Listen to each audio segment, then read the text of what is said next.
Access the master program.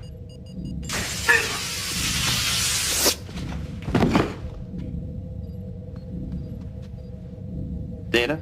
Yes? What happened? Any answer would be mere speculation.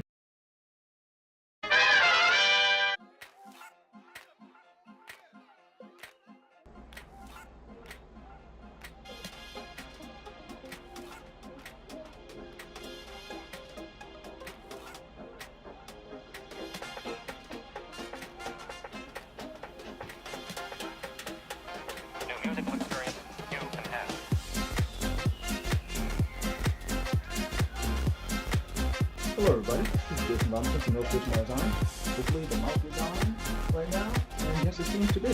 Hello, good to see you. If it's your first time here, my name's Jason, and this is my YouTube channel. I'm an artist and illustrator, and yeah, you just saw a short little commercial from the comic I did last year, Secret Comics Presents. It's a horror anthology, and it's still for sale. So you go down into the description below. You can find a link to it, click on it, and you can buy it, and that'd be pretty awesome. You guys can check it out. If this is your first time here, please hit the like button, give the button a thumbs up, and yeah, subscribe if you're bored. What you're looking on the screen right now at is a drawing I did for yesterday's Drawn and Quartered competition, which was a 2-hour speed drawing competition between different artists, and the topic was scary clowns. So I decided to draw, I think his name is Poirot the Foo from Cowboy Bebop, and he's kind of a clown, but that was what I decided to draw, and came out okay for a last minute drawing, 2 hours.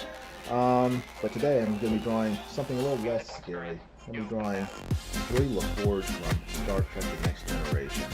I've been drawing different Star Trek characters for the last week or so. It's been about a week since my last live stream. But I did data last night, and here's the final drawing of it. Finished drawing. There. So,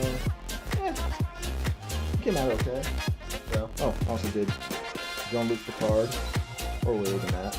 But yeah, today I'm going to be doing GEORDI, and we'll see how that turns out. So, I hope you guys are all doing well and having a good week. The week is almost over. Tomorrow will be Friday.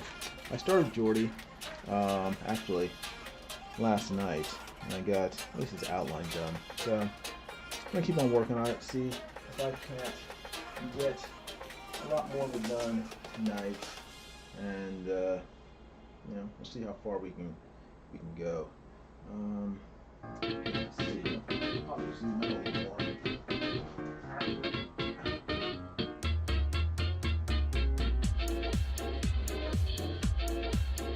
You guys can see that.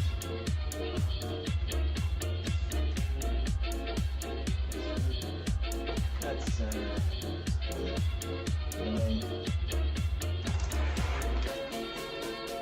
It was up in Mike the other night. Like drawing stuff That was over. really quite a sight. Gather around, folks, I give you all the lowdown. It's a mess too. Tables Get my filled cell with phone body so I can actually see if anybody shows up. They were waiting for the man from Mars.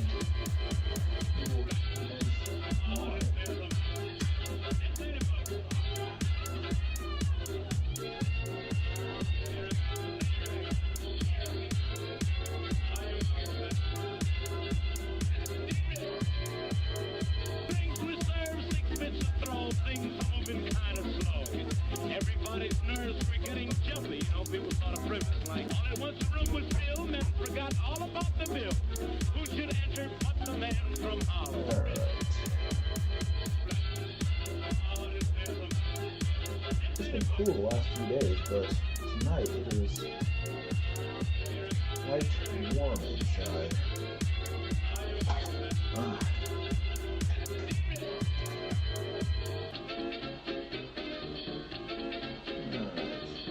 Let's see how much I can get done with GEORDI. So he's not exactly the most exciting member of Star Trek, but I always like his eye visor, so that's probably the main reason why I'm drawing him. Everybody rolled their eyes. Women started even high. Someone hollered music like Indian. Come on, let's get out here.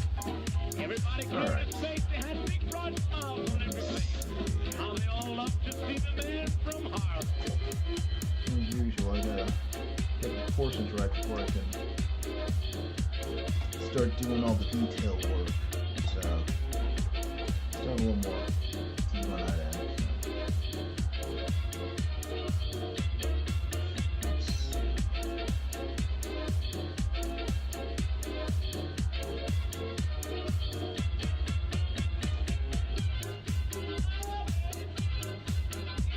I watched the last, I guess the season finale for Peacemaker yesterday.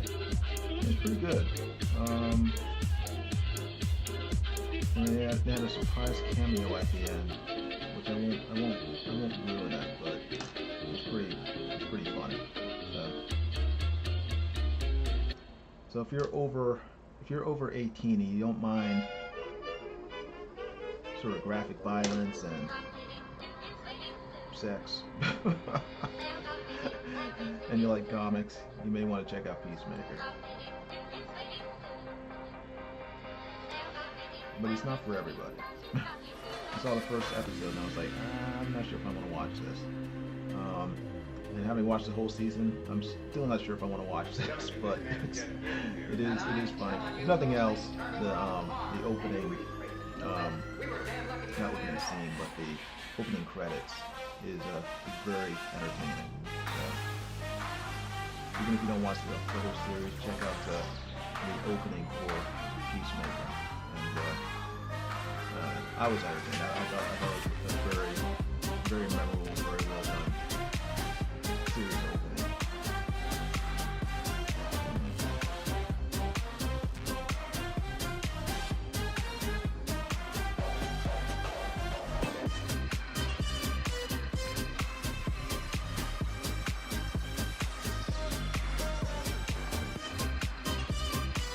I read that LeVar Burton plays GEORDI LaForge. He didn't like this visor, this I don't know, this clip beret they had to wear on his face for how many seasons, 7 or 8 seasons on Star Trek. He said that it hurt him, that it was painful to wear, so, and he couldn't see out of it. Which is, like, you know, ironic considering that he was playing a blind guy, and then he puts on this visor, and he literally couldn't see as a result of it. You know, you gotta suffer for your art, I suppose. So,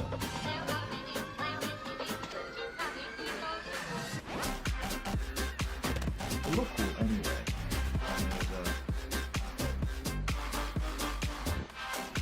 Crystal said, it's better to look good than feel good. They look pretty cool.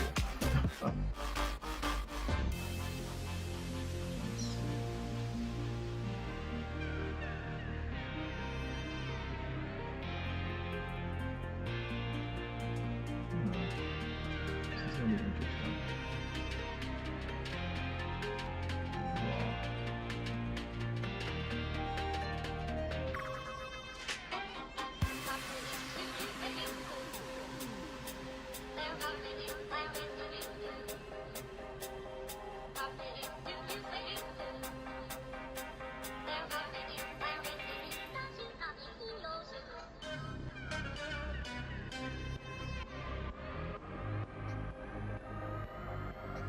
Actually, we haven't had a chance to check out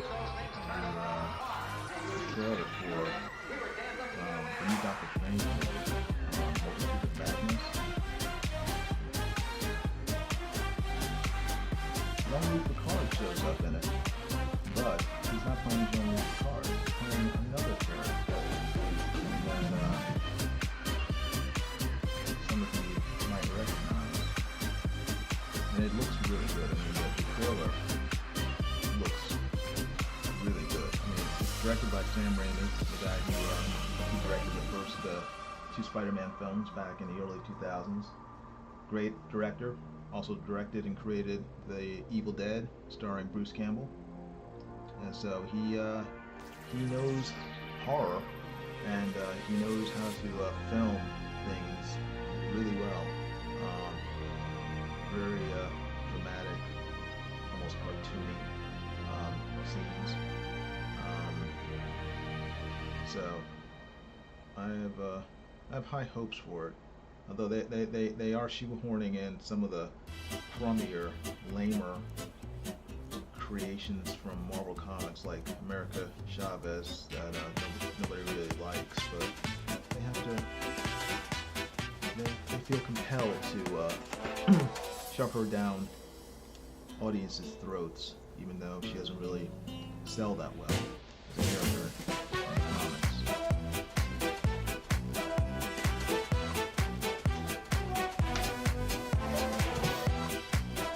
We'll see. Despite that, I'm looking forward to that. I like what they're sort of doing with Scarlet Witch. They're sort of presenting her as at least it looks like potential villain in the MCU. And she's not exactly the most stable person in the comics, so I think it's a pretty cool thing to do in the movies. So I'm looking forward to it. Let's see.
I won't be drawing her. I will be drawing. Who? Which one's I want to draw?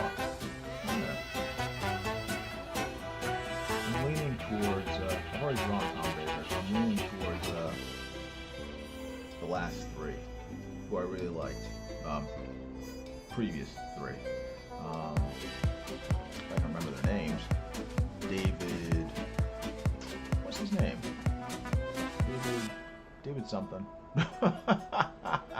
Matt something and something. I like them all. Scottish something. I can't remember their names right now. Got Matt. What was number 10, number 11, and number 12. And it's hilarious. I can't remember their names right now. David. I'm gonna look through the alphabet, try to find the first letter of the last name. I don't remember.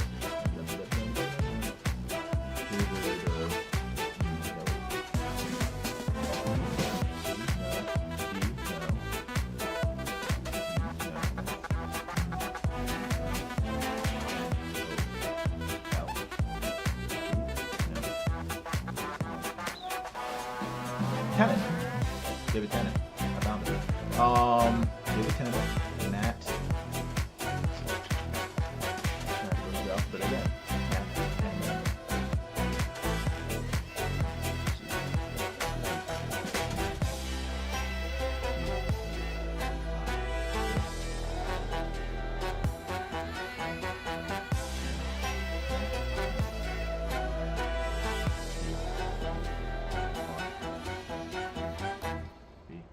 I missed it. W-N. Yeah, I missed it. Matt something. I don't know which one I like the best out of all of them. I with Doctor Who, in terms of what makes a good Doctor Who to me, I think it's because my favorite is Tom Baker. It's the one that evoke a Tom Baker-esque version of the character. I mean, what I like about the last three was that they had good combinations of grumpy and childish, and I thought, and sort of silliness, and I thought those were the things that I really liked about Tom Baker's. Hey, Eagle 43, how you doing? Good seeing you. Hope you're doing well. So, what is that? Groucho Marx? I should draw Groucho Marx. It would be cool to draw. He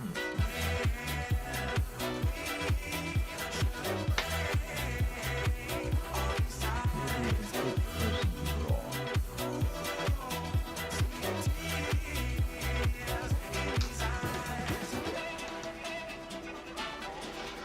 Marx.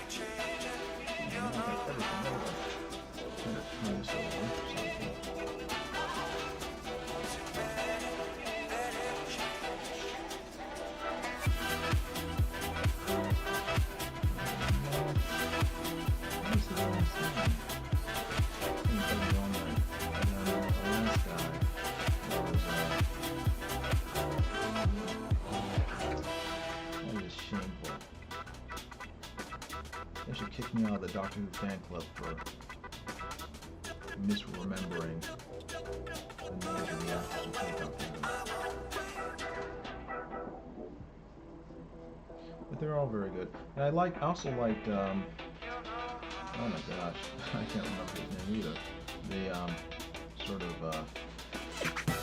he's not a missing doctor, but he's the doctor who came after Sylvester McCoy. He only showed up for the American TV movie back in the 90s.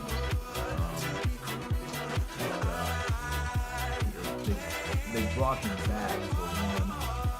I mean, they brought him back for sort of radio dramas, Doctor Who. So he has a big series of radio dramas where he's a character, but they brought him back, I think, only once for a TV, on film.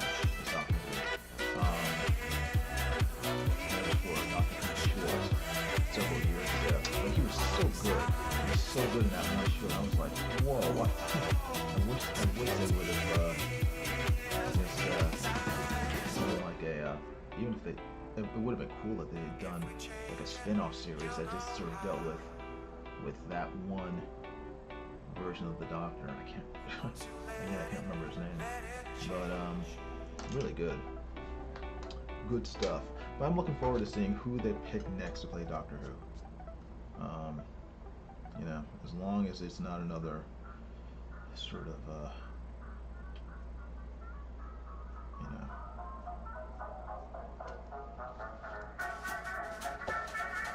you know, as long as it's an actor who's picked based on, when they feel on top of the world.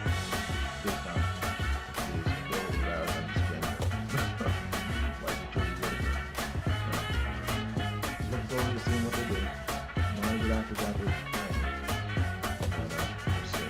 I'm hoping that when they start with the new Doctor, they somehow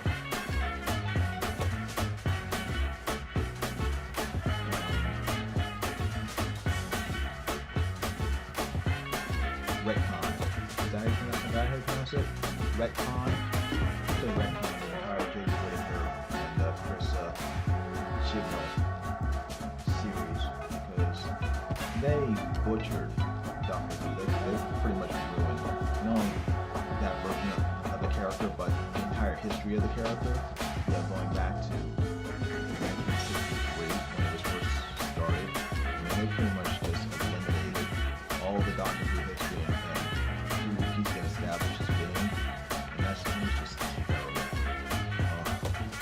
Apparently Doctor Who was not an old man originally. He was a black woman. He was a small little black girl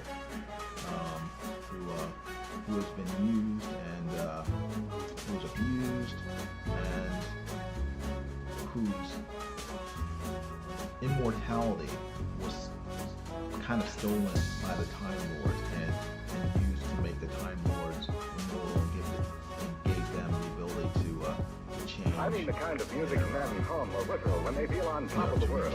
And gentlemen, one of the many things that give you that tip-top feeling is the pleasure of being well dressed. So all that stuff was stolen from a poor black child, a poor black girl, by the evil Time Lords, and she doesn't remember.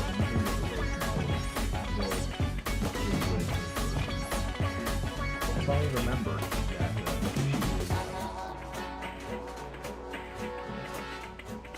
not exactly a great storyline.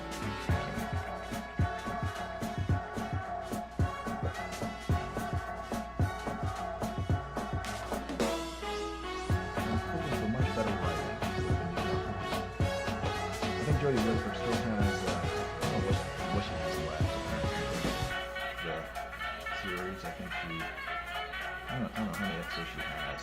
And then she has a Christmas special, so I don't really keep that. The schedule for her version of the character.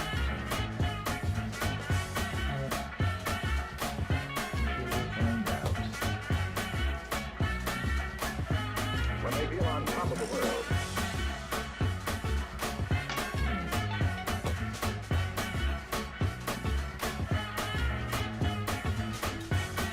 I don't know why I'm looking at this drawing and it's like I keep on. He looks like Robin.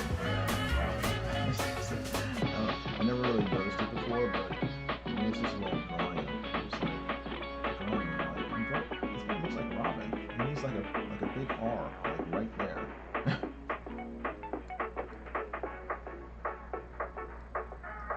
Holy dilithium crystals, Batman.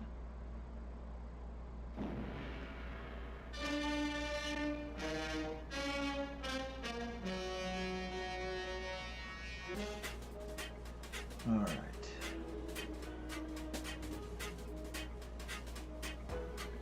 Now. The mysterious, the unexplainable. That is why you are here.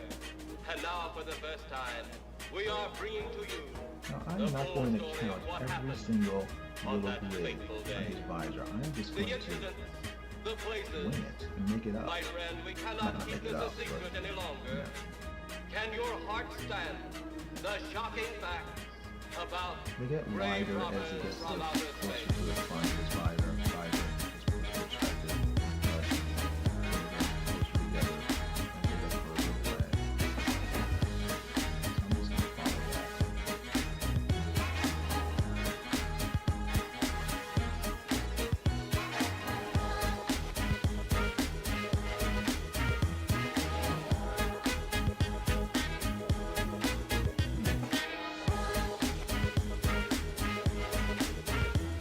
The shocking facts about grave robbers from outer I've space. been watching Super Crooks, which is a Netflix, or is a Netflix, animated series. If you guys ever saw, or had a chance to watch Jupiter's Legacy, it was a live action series. I think that was that on Netflix? I can't remember. It may have been on Netflix. It's a live action series based on a Mark Miller comic book from several years ago.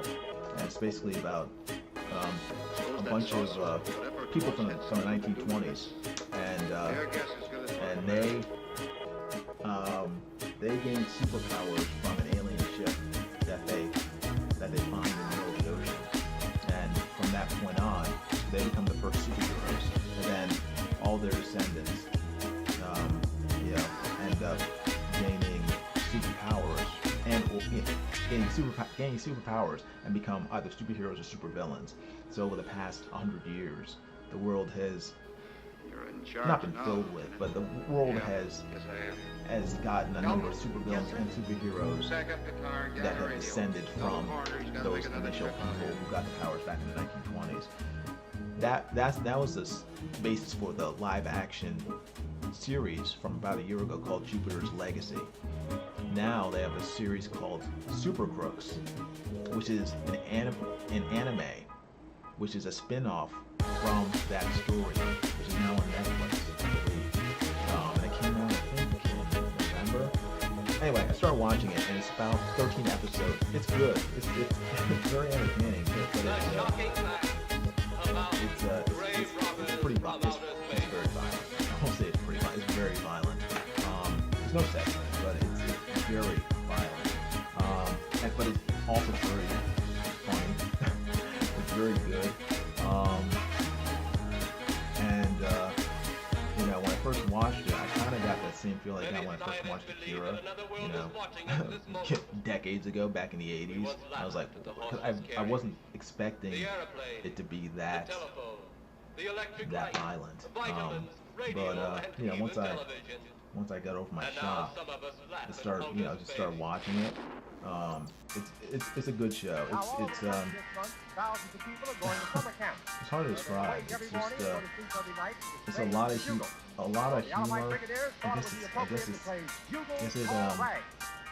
guess it's dark humor, gallows humor, I guess, because some of the characters have healing factors, like Wolverine. So all these characters, a couple of these characters are like getting chopped up by airplane propellers and stuff, and then they end up coming back together again. They get their heads just like squashed by superheroes, and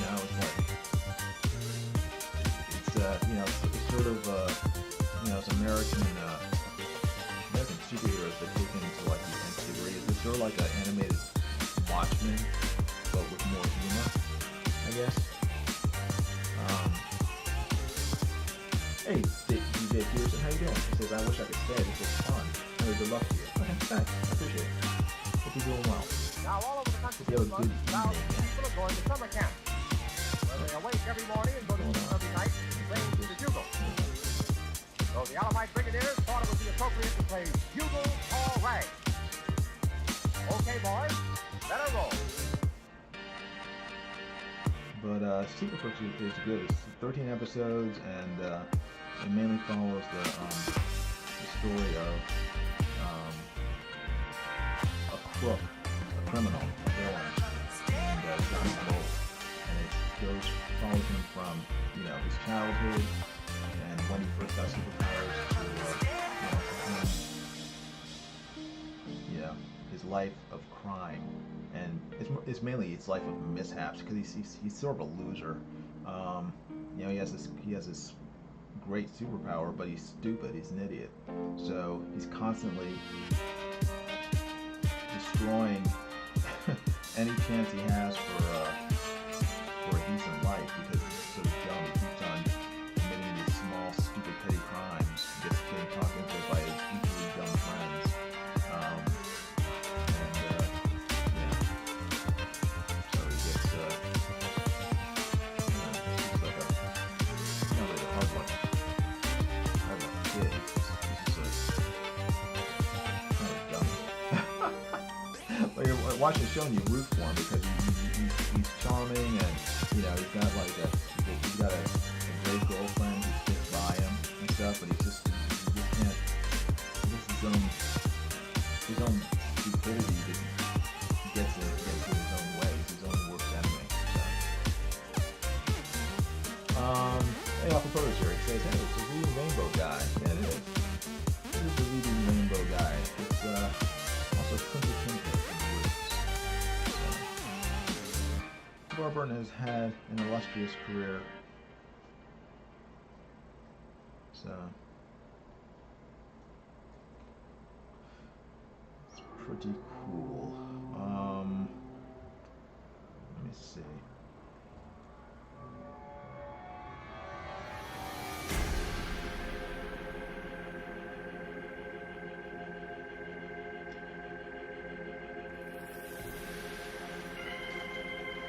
I want to start with like the easy part, which is his hair, but I should probably just leave that to last.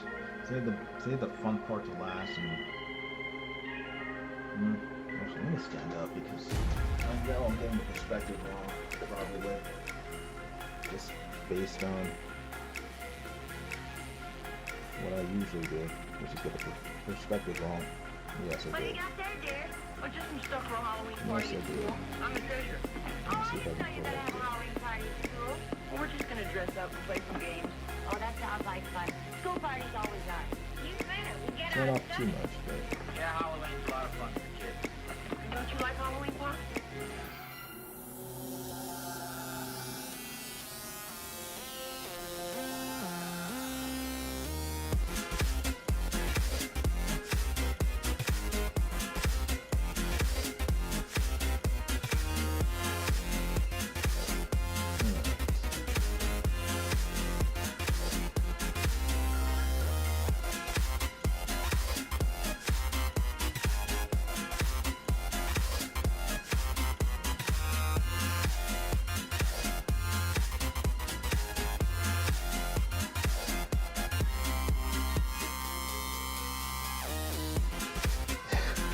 seriously, this is looking like so much like Rob and the Boy Wonder to me.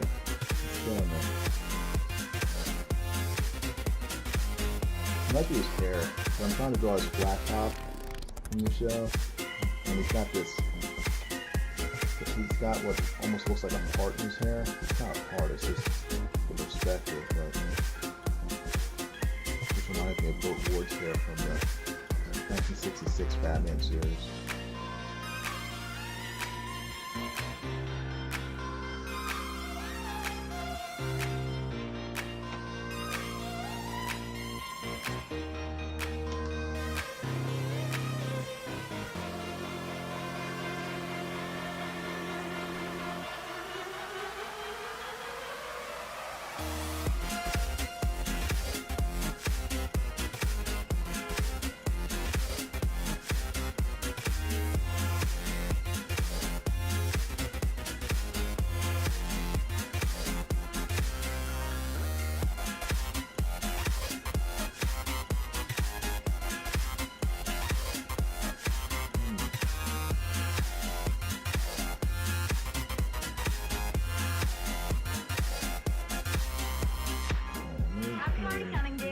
All right. Well, I've got it just about all planned. I thought we'd finish off the evening with a little dancing. Dance? I hope they don't pull that stuff at our party. What are you worried about? You can't dance anyway. You can, I suppose.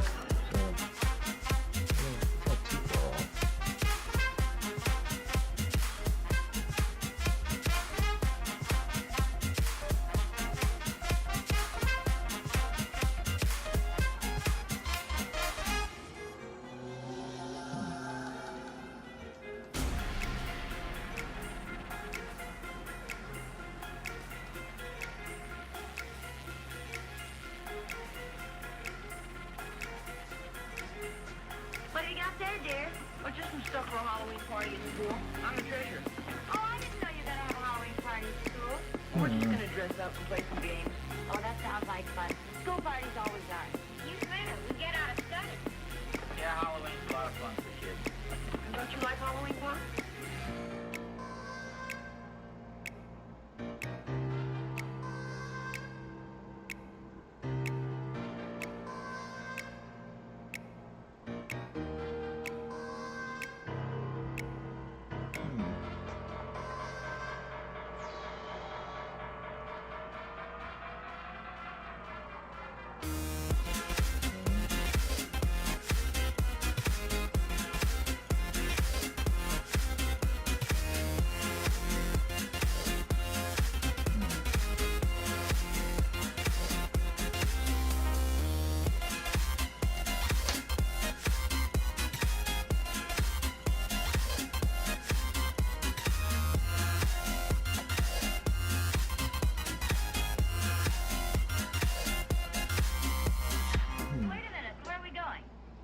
To the party.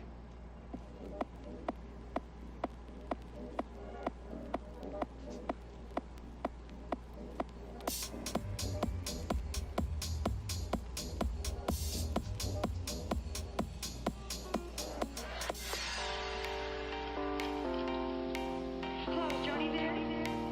Hello, Johnny? Look, I got an idea.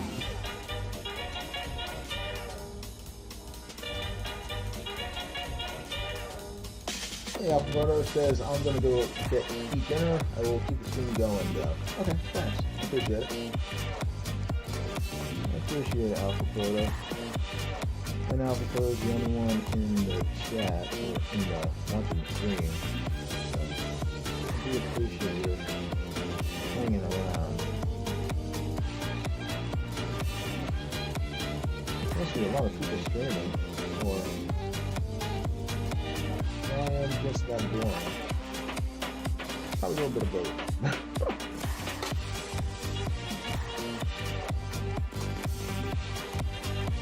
That's okay.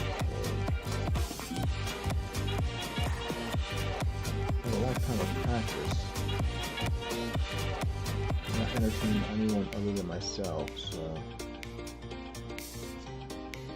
you can see it in full.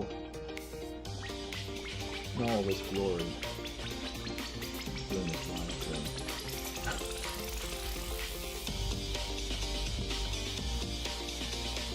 My unique ability to only entertain myself.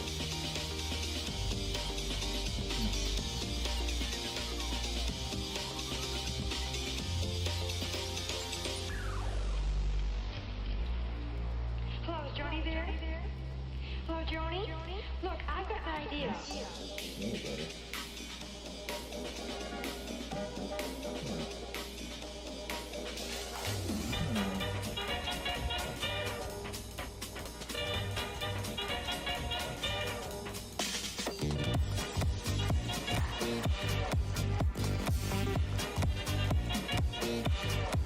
This is not perfect, but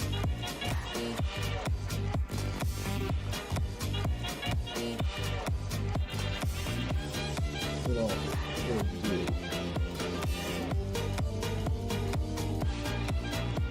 I've been far worse than this.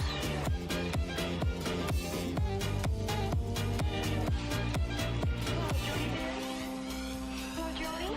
Look, I've got an idea.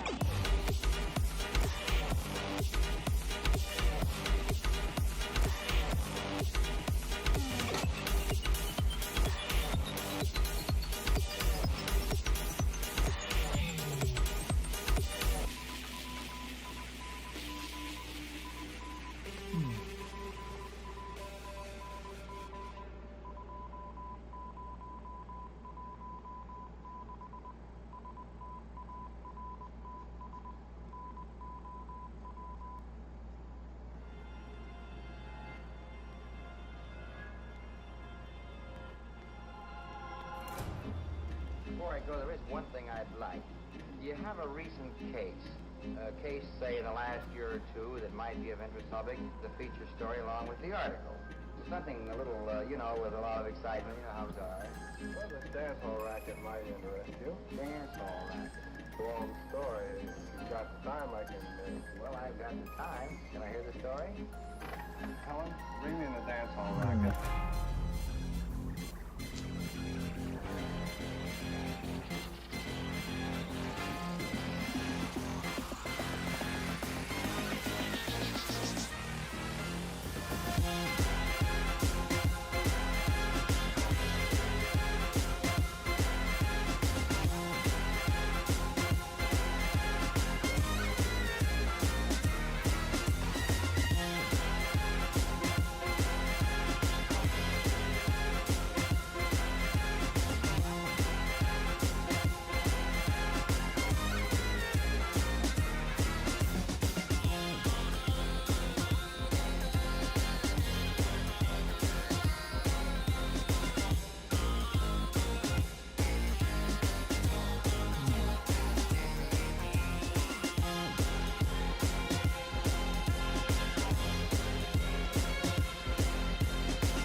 Thank you, ladies and gentlemen. It's time now for a little intermission.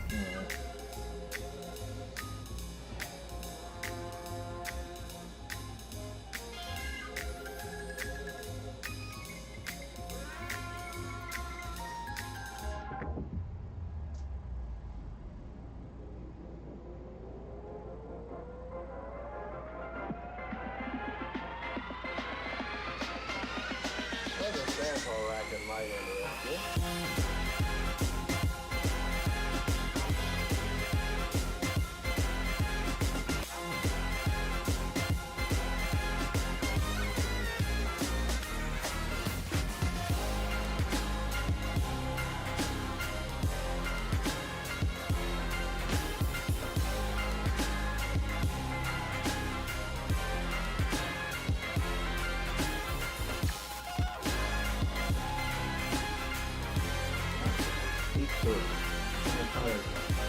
Wrap this up by 10.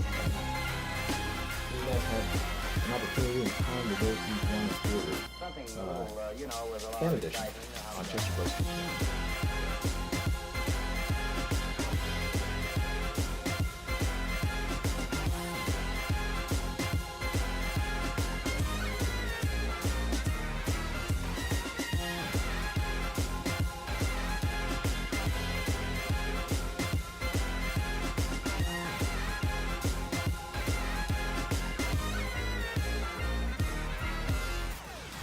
Some story. Thanks a lot for the story, Inspector. I'm sure we got enough.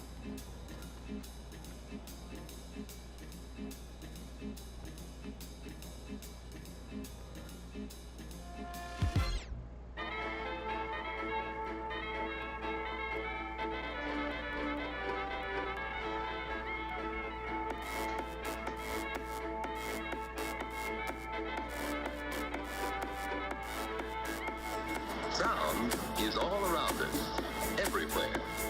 It beats at our eardrums until much of the time we're hardly conscious of it. Where's my pencil? But on this particular Saturday morning, Jimmy Foster suddenly became very Hey, Jeff Haas, conscious how you of doing? it. Jeff Haas says, how darn poor to go last night? Went well.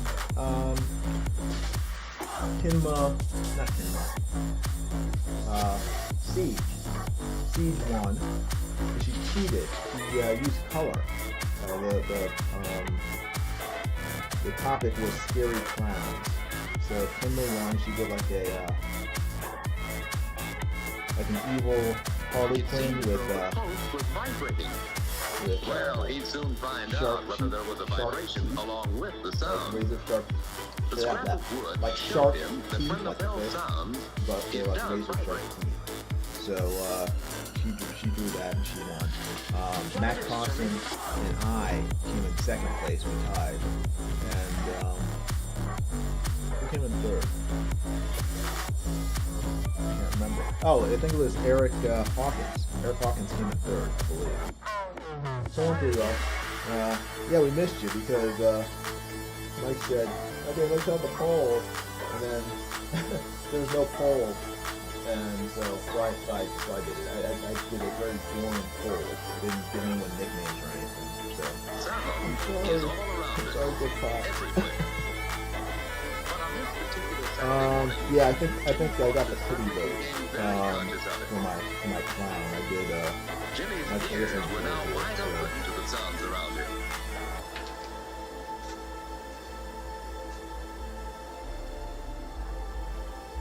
Hey, that's wonderful. Here we go. It sounds as if it's right next to my ear. You see that? It's Short waves for a high note. Poirot, LaForge, LaForge So you from see, the Cowboy loudest Bebop. sound you hear varies with its intensity and its distance. That's my evil clown or scary clown or whatever. Be careful, Jimmy. It corrodes my radio club. Now watch.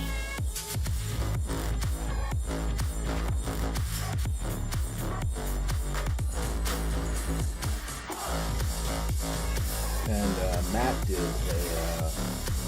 what did Matt do? Matt did the leader of the clown gang from Akira. So I just want to say, yeah, I was tired and I was having flooding issues. Oh my gosh, I'm sorry. Wow. Yeah, well, no one pays anybody to help out on drawing and quarters. That's So that, yeah, but it's it's all not all by volunteer. any means. So if you have time, show up. If you don't have time, don't worry about not showing up. Someone else will do it. So fear not. The flooding in your driveway is far more important than drawing and quarters.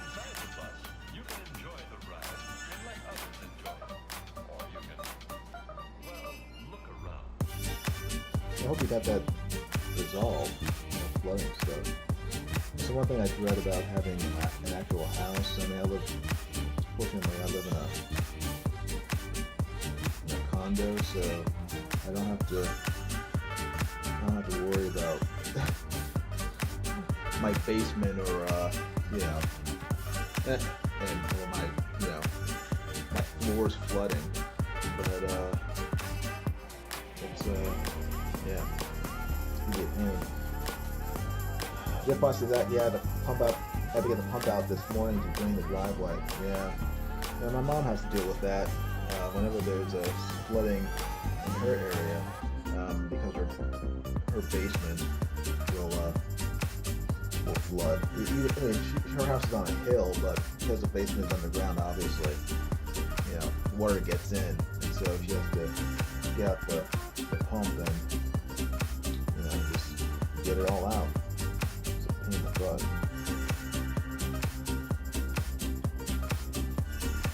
Was it flooding due to like melting snow or something? I have no idea where we live, so.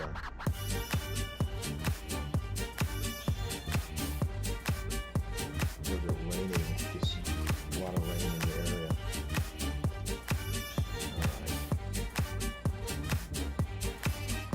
Alright, let me give this a shot and see. Let me see this one. My house is low on the land. Thing is, the neighbor's house across the street have it way worse than that. Oh wow. Yeah. That is the one thing that I kind of fear about homeownership is flooding. So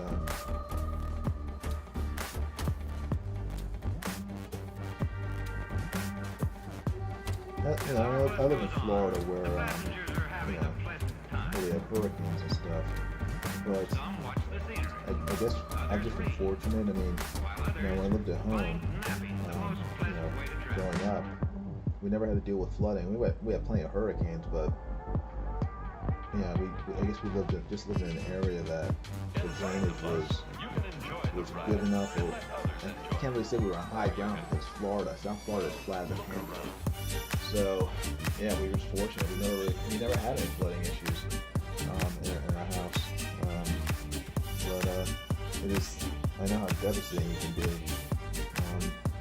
If you lose everything. It's like my downstairs neighbor. My bathtub was leaking for I guess years, probably for how long? Close to 8 years. I didn't know it because it was leaking underneath the drain, and so whenever I would I guess take a shower or take a bath, and the water went down the drain. Part of it would go down the drain. The other part of it would like flow downstairs in my downstairs neighbor's apartment, and no one noticed until about 8 years later when the water damage got so bad that it just caused his entire bathroom ceiling to collapse. So yeah, it's very funny. Yeah, it was pretty bad. He had to gut his half of his apartment and tear it down to the studs and get everything replaced. Horrible. Jeff Hunt says the snow melts and it has nowhere to go because the ground around it is frozen solid. Wow.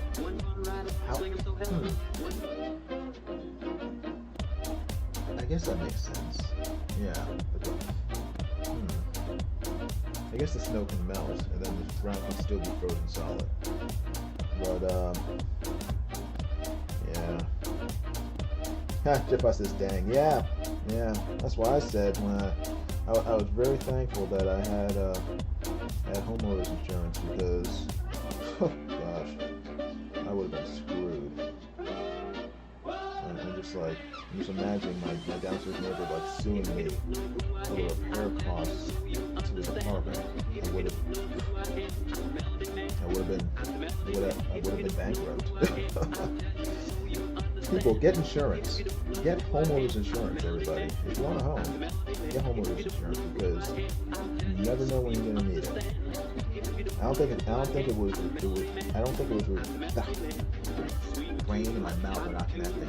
I don't think it was required, for my condo, sort of interior homeowners insurance, because the condo takes care of all the exterior things, but the interior things are your responsibility. Still, I don't think it's required to have it. But I got it, when I first moved here, because I don't know why I did, because I figured with me, if something can go wrong, it will go wrong. So and it took about a decade, but eventually it did go wrong, unbeknownst to me. And then it took almost another decade before I found out that things were going wrong, and his ceiling collapsed. So I'm very thankful that I have insurance because they took care of everything, and they even paid for the damages to my place because, again, I didn't notice, but because of the leak underneath my tub, not a lot, but a fair amount of water started seeping underneath, started going along the floor and getting underneath the carpet and stuff. And I remember at certain times, I would smell like a musty odor. I couldn't figure out where it was coming from because I never saw it. There was never any actual water showing up in my apartment because it was mostly all just going down into the downstairs apartment. But yeah, that's why when I didn't have to pay out of pocket for all that damage, because seriously, it probably cost, I think in terms of repairs, he probably had to dish out like $50,000 in repairs. And it's like I try not to think about it because it's kind of horrifying. How much I would have been on the hook for, if I didn't have insurance. Jeff Pine says usually when the temperature warms up, the snow melts at the same time the ground warms. And when it happens overnight, then it rains and it causes problems. Okay.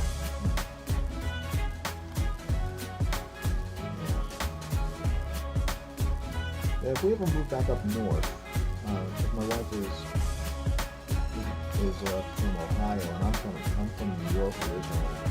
If we're gonna move back up north, I mean, I'm gonna have to. We're both gonna have to sort of keep in mind all the fun that comes with living in areas that get snow and cold weather.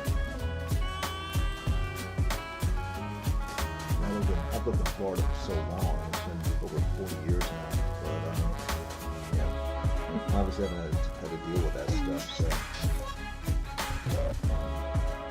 but something to keep in mind. Jeff Potts says, yeah, I had issues with my tub in my bathroom. Tested it multiple times before. We just paid to have the bathroom be done top to bottom.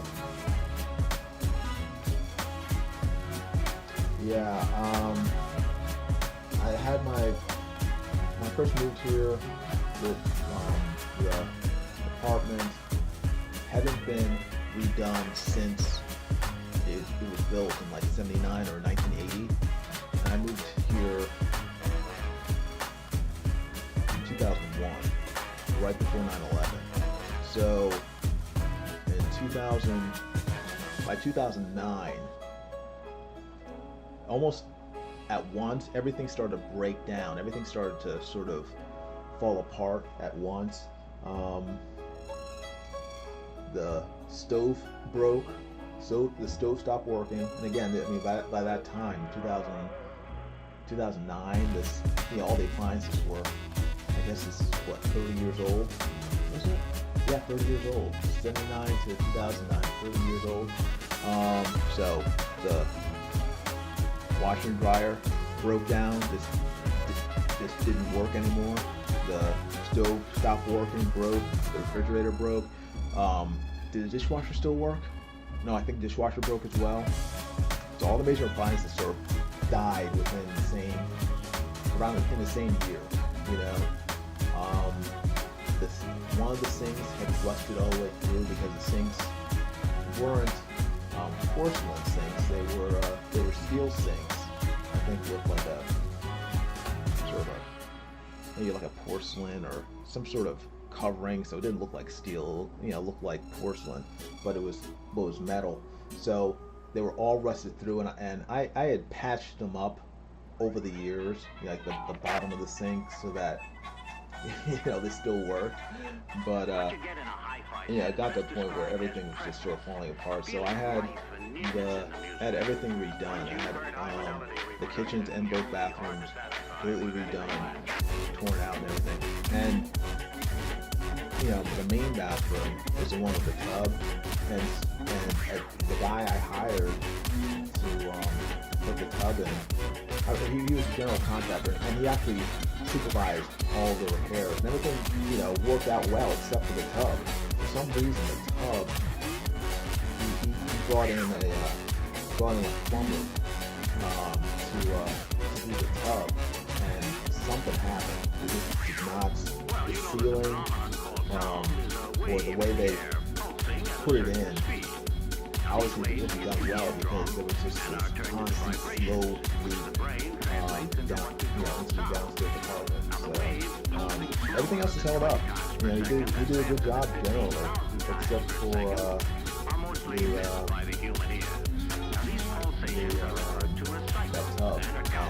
it ended up causing a lot of damage.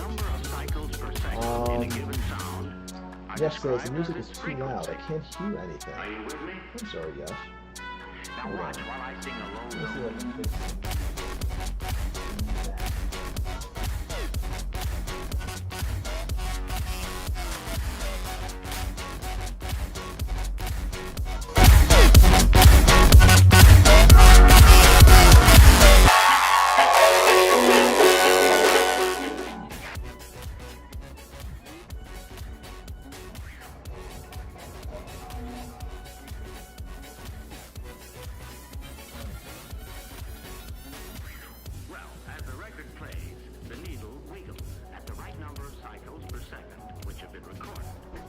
Okay, that should be a little better.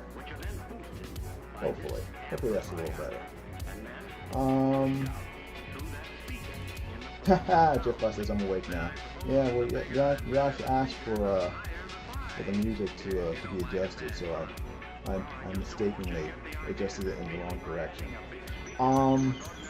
But hopefully you guys can hear me and the music at the same time. But I think I'm probably speaking kind of softly, so I apologize for that.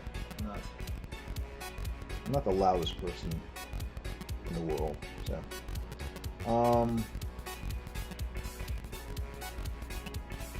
What else did you guys say? He said Spawn kicks Superman and Batman's butt at the same time. That's probably true. But Superman does not have much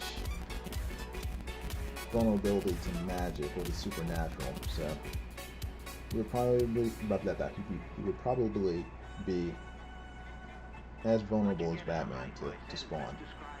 So, but Superman's dead now in DC Comics, so they killed him off. They killed off Superman and Batman, and they didn't even need Spawn to do it. So they actually killed off all of them. They killed off Superman, Batman, Aquaman, Wonder Woman. Who else they kill off? The only ones they didn't kill off were, Green Lantern, Green Arrow.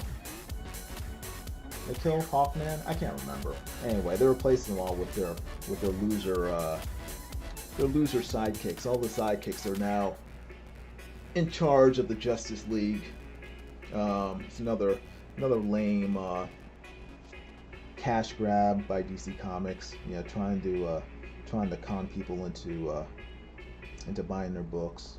Ooh, it's a special event. Ooh, we killed Superman. Oh no.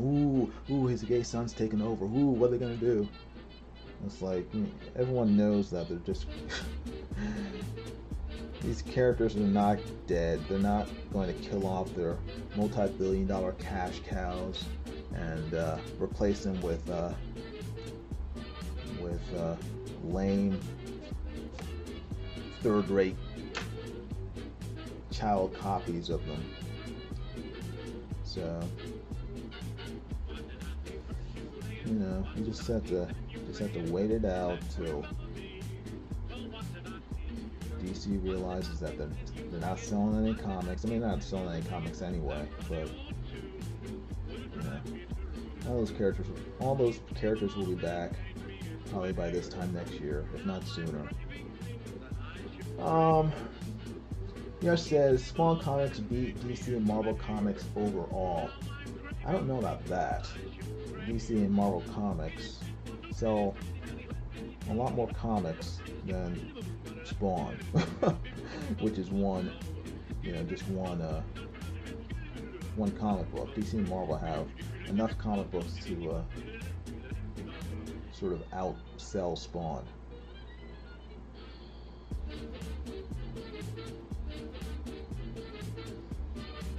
Although I haven't looked at the what is it? Is it Gunslinger Spawn? Is that the new Spawn comic that's out? It looks pretty good, or looked pretty good. I read the original from years ago, but oh, you mean quality? Gotcha. Okay, yeah, it might be. I mean, I haven't read Spawn. I think the last Spawn I read was Gunslinger Spawn. That was from years ago. I haven't read the actual main Spawn since the 90s,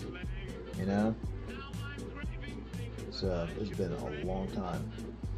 ID Crisis says, good work. Checking out your tools. Look into the Papermate Tough Stuff Eraser. Same thing as what you have there, but narrow for more detailed work. Yeah, I just bought a new eraser. I haven't gotten it yet. I should get it next week. I have this one. Well, I have this one, which is a small one for detail work, and I have this sort of broader one, which is what is this? This is it's a click eraser by Pentel click eraser. But I got a new one because my friend Matt Costin was using it during his live stream on Monday. And I was like, oh, that looks cool. What was it called? It's called a Slendy. a Slendy eraser. S-L, S as in Sam, L-E-N-D-Y, Slendy, like slender, and it's a very thin. It's like a thin, like a It's thin. It's it's not circular. It's like rectangular, but it's like a stick of gum.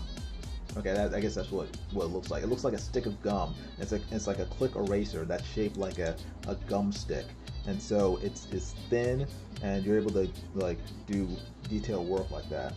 So yeah, so you can do like tight artwork and everything. But I've never heard of Tough Stuff. I will look into it.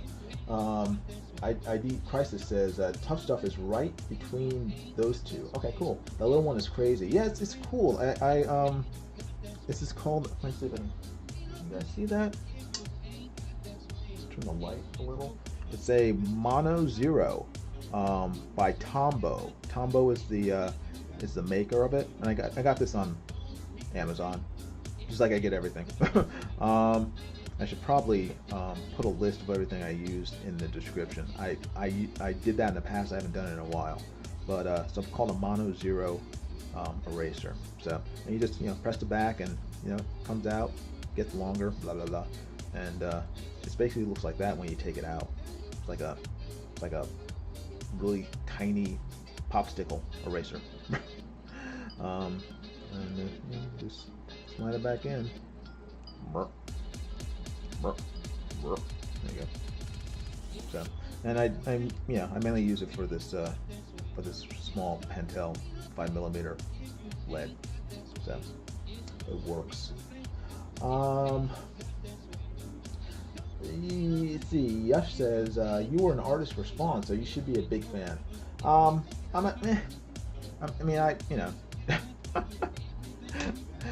I drew Spawn because they offered me work, so I was like, okay, cool, but outside of that, I'm not a huge Spawn fan. It was never a comic. I'd never read it before I got hired for that job drawing him, and once I finished the job, and I didn't have any reason to read him after that because I didn't find him that interesting, at least the way he was written. I did like Gunslinger Spawn when I read that. I thought that was pretty cool. But most of the comic books I read were, I liked Wildcats. I thought that was really good. I think that was probably the only Image book that I had any interest in. Wildcats. All the other ones just seemed kind of, especially what was it called? Youngblood. Ugh, I thought that was terrible. What were some of the other ones? There was Wetworks. I thought that was kind of dumb. What were some of the other ones? Was it Nighthawk? No, what was it something Hawk? It was I thought that was kind of, it didn't interest me either. That was with the superhero who had AIDS, and it was just it just didn't interest me. So Shadowhawk, thank you very much, ID Crisis. I knew it was something Hawk.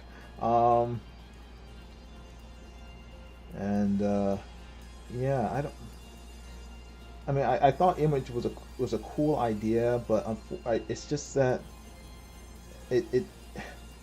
its kryptonite, pardon the pun, was that it was a comic book company. Oh yeah, and Savage Dragon. That was another one I had no interest in. The problem with Image is that it was a comic book company started by, that was formed by artists. So it had cool, interesting artwork, but the writing was weak, was lame, generally. So, and I'm an artist, so I love art, but I also love comics, and comics are a union between the storytelling through pictures, but there has to be a story to tell, and if the story isn't that good, then you know, I don't even if the art is great, I'm not going to have that much interest in the comic. So you know, it's unfortunate. I mean, the best thing Todd McFarlane did was hiring, and he did this like almost immediately after he launched Spawn. He started hiring like professional writers, you know, he did this before he even reached issue 10.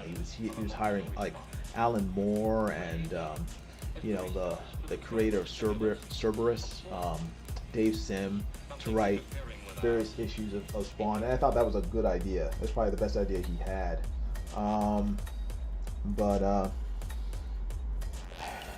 don't know. It's just Image just didn't have consistent good writing. Like I said, I mean, I enjoyed Wildcats because I loved Jim Lee and who was the other really fantastic artist that they had on Wildcats after a while? Travis Charest. I love their artwork. Beautiful stuff. And you know, when the artwork was that good, it's like I could overlook sort of the weakness in the writing.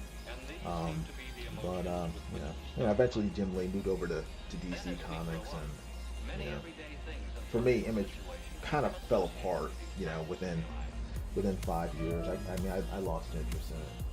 You know, it's a cool idea, great idea. Actually, I mean, it's still around, but you know, you can read like the Savage Dragon now. It's just garbage. It's like American hentai basically. It's just trash. You know, I don't know what happened to Eric Larson. He's like gone off the deep end, but whatever. ID Crisis says spot on. Lots of action and little character depth. Yeah, but I mean, it's just, yeah, it's a shame. I mean, no, I mean, it's not like I feel bad for those guys. All those guys have made millions of dollars. They're all successful. You know, Todd McFarlane is doing perfectly fine. You know, he started a toy company, you know, from with his Spawn money, which is awesome. You know, Jim Lee is running DC Comics. You know, he's a big league now, so he's fine. So, you know, I merely lament as a fan, as a comic book fan. I lament for what could have been. But you know, that's okay. I'm reading comic books long enough to know that, you know, you're always going to be disappointed at some point.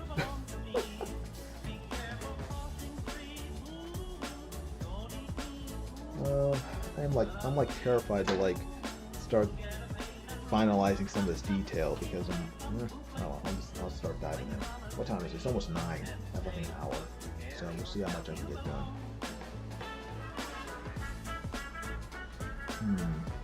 Should I sit down? My back's starting to kink up. I should probably sit down. Whew.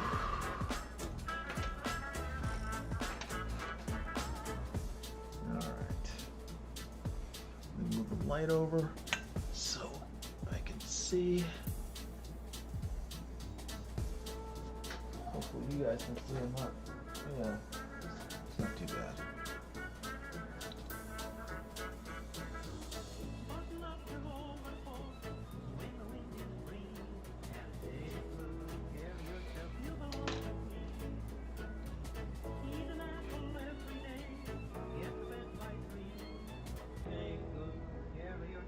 I saw a trailer to a new Ryan Reynolds movie. I guess it's coming on. Is that Netflix? It's called The Adam Project. It looks really good. At least to me. I'm easily impressed.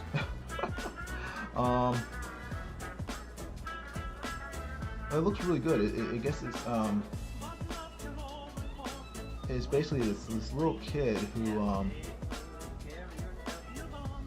he's being picked on in school and stuff, and he hears this noise. He lives in the woods with his mom, and hears this noise in the woods. He goes out there and stuff, and he finds this guy who's injured, who's like hiding in his shed, and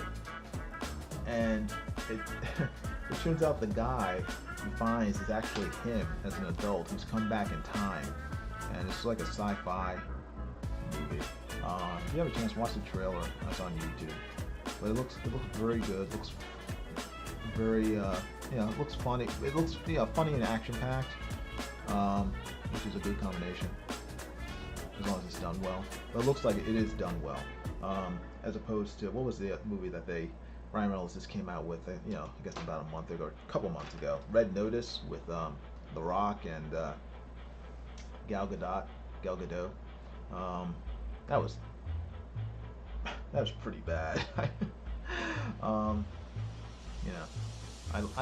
like Ryan Reynolds. I even like I like all those actors, but it was just, I don't know. It just did not. It did not. It did not mix well, I guess is the way I should put it. I enjoyed The Rock and Jumanji. I mean, I like him in most things. All those actors are very charismatic, very likable actors, but for whatever reason, it's just like the three of them together in that movie, it didn't work.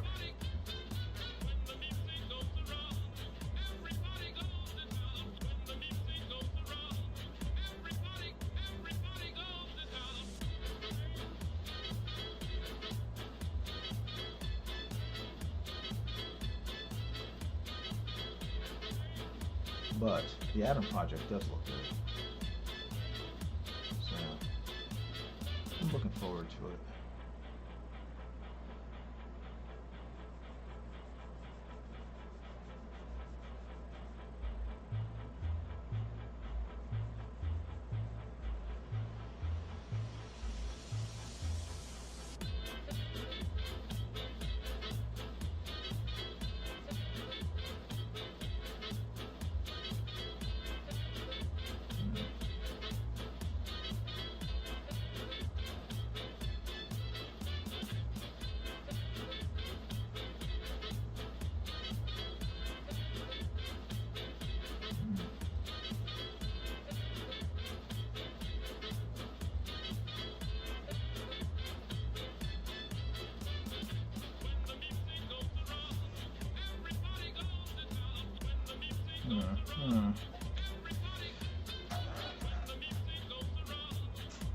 Trying to see the best way to.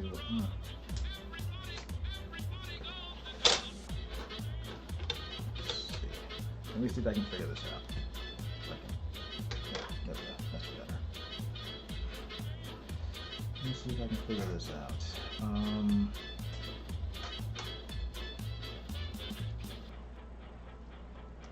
That there. There's my other pencil. ID Crisis says, what is your guilty pleasure movie? The one you love no matter how many people laugh about it. My guilty pleasure movie. Oops. Whoa, what the heck? That was not smart. I had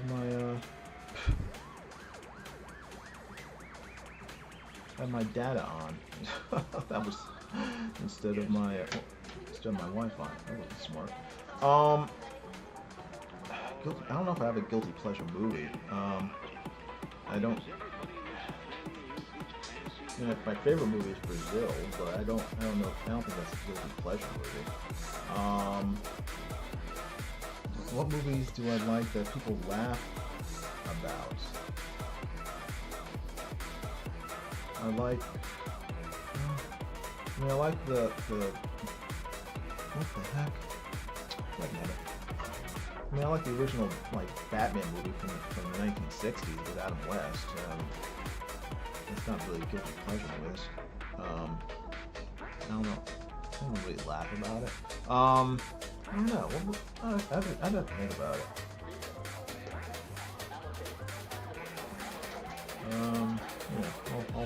I'll ponder that question because I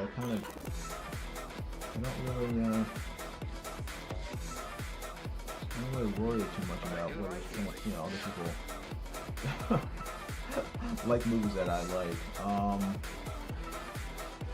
Because generally, movies that people laugh at or don't like, I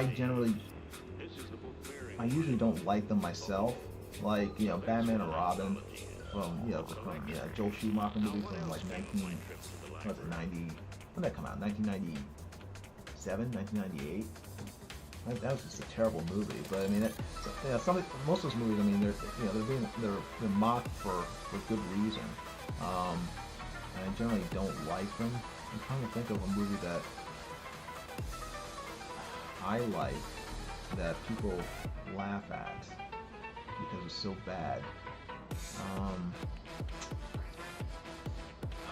Man, dang it, I don't know. I just don't know. Like Roadhouse or something? I like Roadhouse. Do people laugh at Roadhouse? I don't laugh at Roadhouse. Roadhouse is a good movie. I don't know.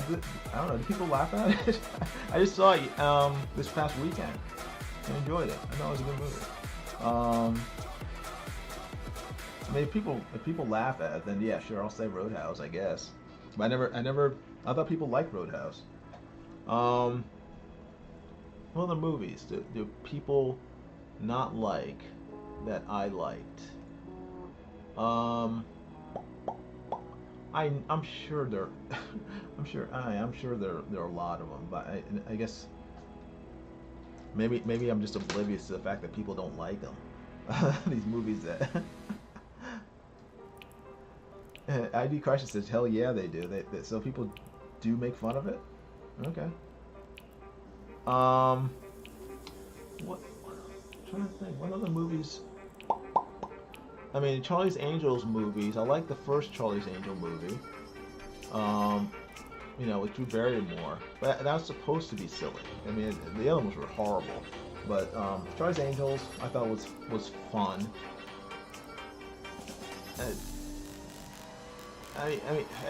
I guess people make fun of it, but you're supposed to make fun of it. The whole thing is almost like a satire. Trying to think of. I mean, I like Blade. That was a good movie. I like Blade 2. Blade 3 was terrible. I hated it. But I don't think people make fun of Blade 1 or 2. I didn't like Superman Returns. I thought that was terrible. Trying to think. Name some more. Wing Commander. I never watched that. I don't know, name some movies people make fun of, and I'll let you know if I liked it or not. I like Top Gun. I thought that was. I like the Mission Impossible movies. I guess people make fun of those, but I only like some of them. The first 3 were terrible. Starting with the 4th one, they started getting really good. So all the Mission Impossible movies from like 4 to, I guess, the present one have been good.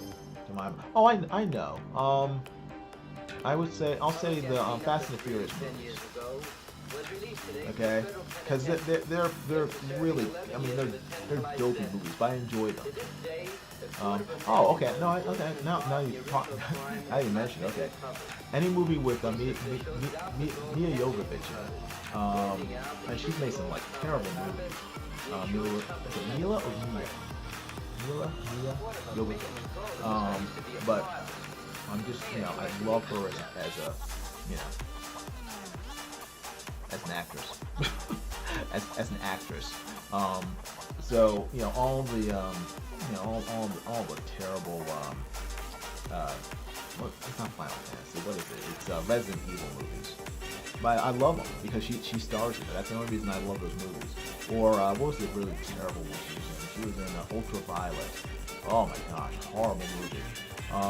But she starred in it, so I'll watch it all day. So okay, Mila Jovovich movies are my guilty pleasure. I don't care how bad they are, I will watch them just because she's in it, and I can watch her for 2 hours. Give me some popcorn. I'm in.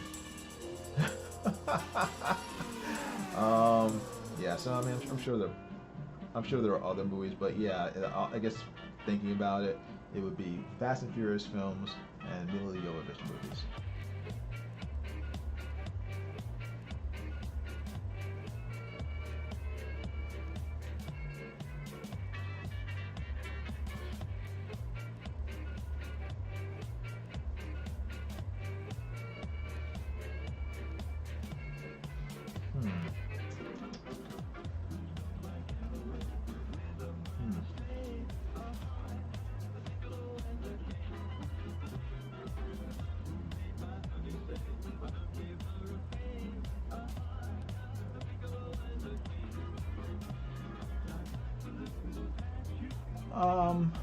ID Crisis says good pick, on a roll. Okay, good. Good. Excellent.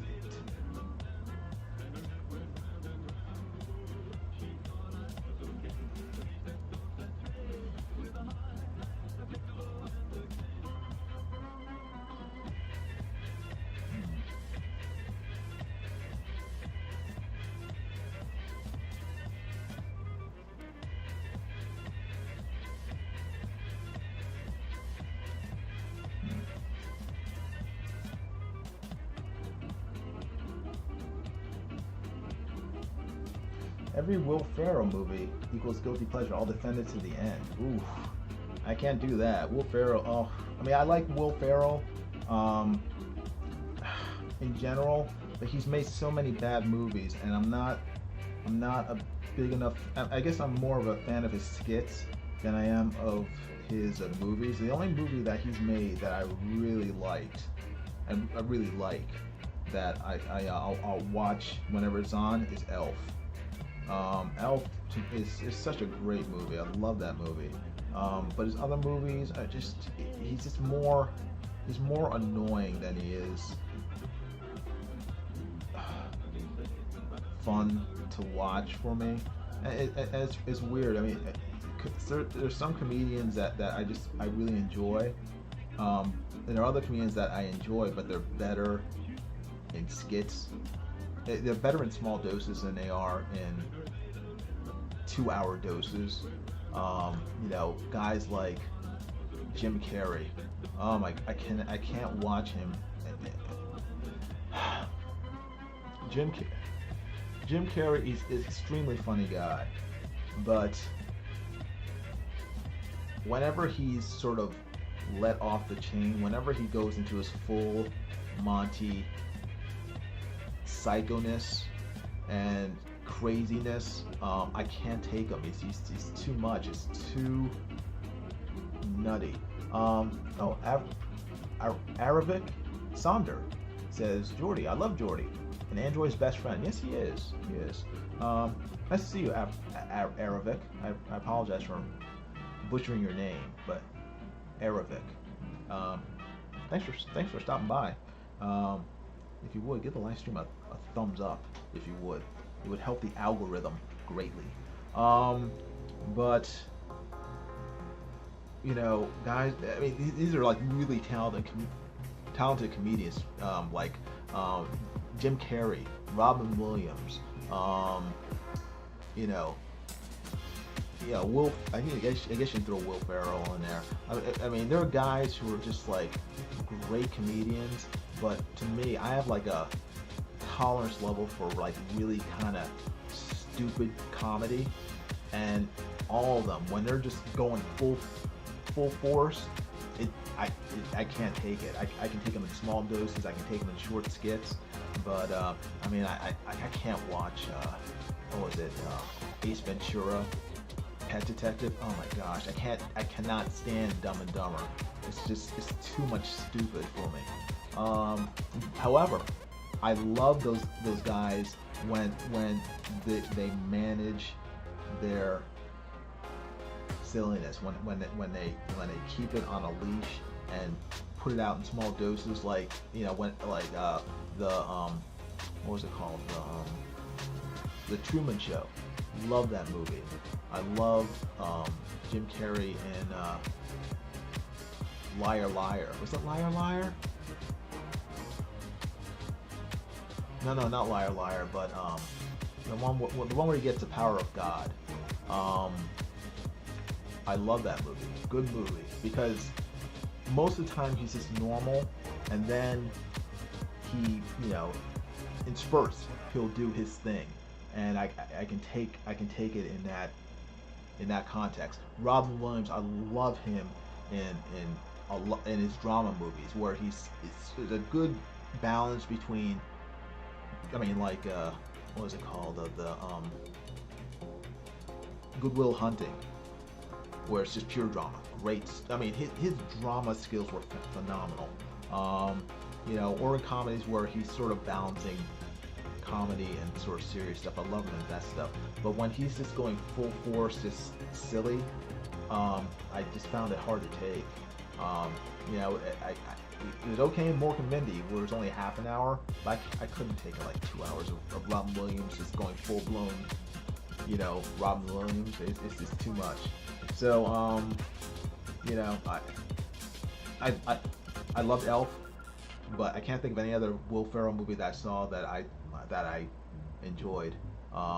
Really, I thought The Witch was not entertaining. What was the other one? The one where it's like they go back to college. I thought that was just. Ugh. So, but Will Ferrell's funny. He's a funny guy. I mean, I loved him in Saturday Night Live. I loved all that stuff, but I don't know. It's just some of them. I don't know. I'm weird. ID Crisis says Eternal Sunshine of the Spotless Mind. I don't know. Is that Jim Carrey? I never saw that movie.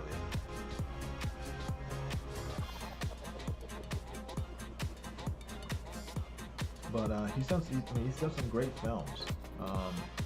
I haven't seen. I do want to see him in Sonic. I haven't watched that yet. But he looked just like the character when I saw the trailer. I was like, oh my god, he looks just like him. So. And one thing I wish Jim Carrey had done more drama, or maybe, I mean, he still has a career. I mean, he's still around, so.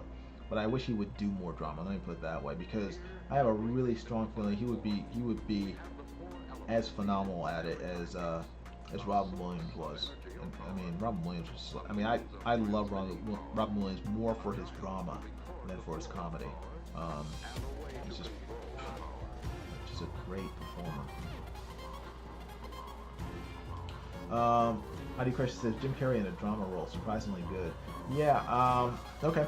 I'll have to check it out then, because I could tell watching the Truman Show that he would be really good at drama. But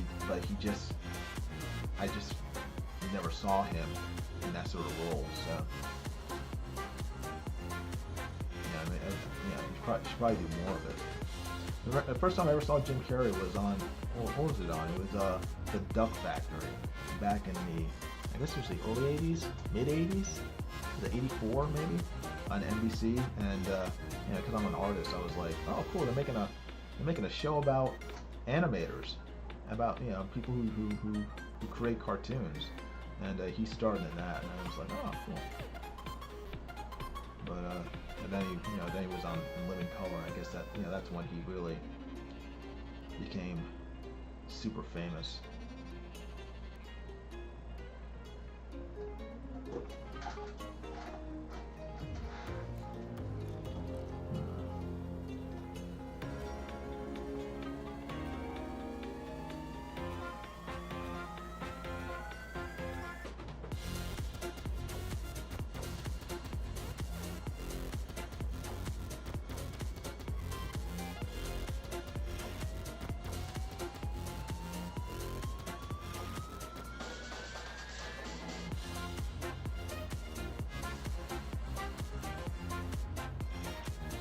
Will Ferrell in Stranger Than Fiction. Okay, homework list is done. Back to work. Okay, is that a drama with Will Ferrell? Maybe I'll check that out too.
ID Crisis is half and half. Well done film. Kinda different. I wouldn't steer you wrong. Okay.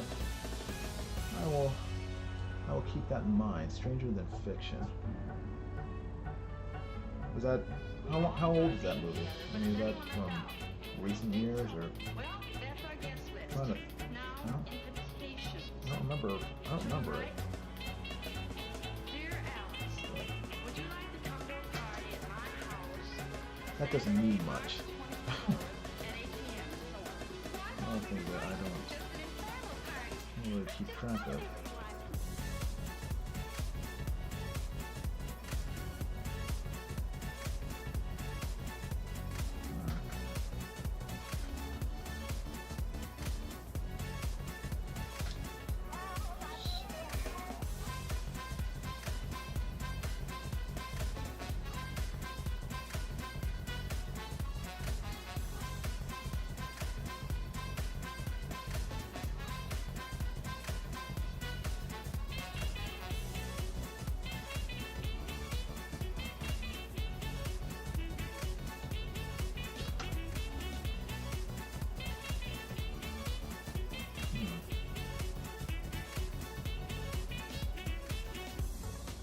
Next business, refreshments. We have to feed the men. And the girls, too. Especially you. Gee, thanks. The show? Well, we want something to eat, something to drink. Refreshments.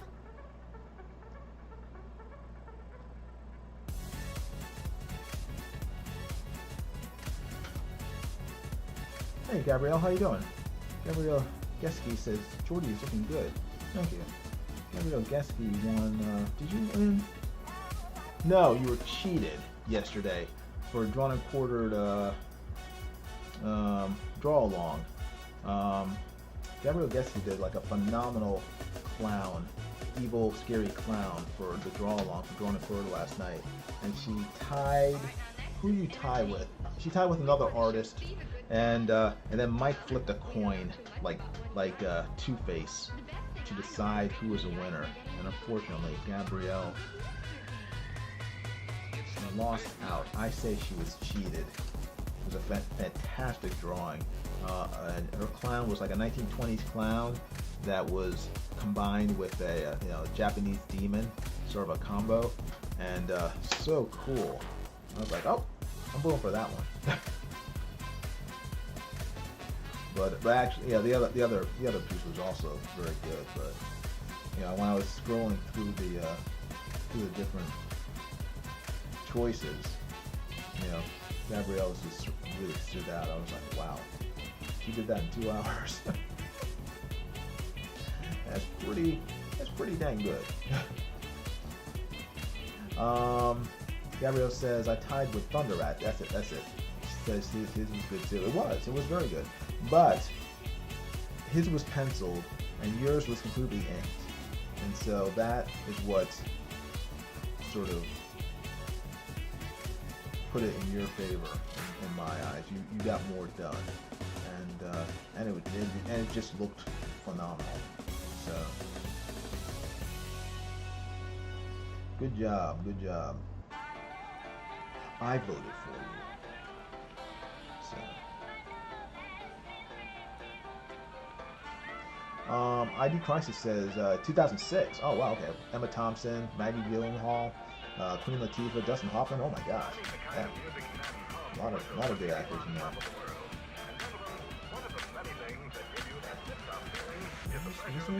Okay, Stranger Than Fiction. Okay.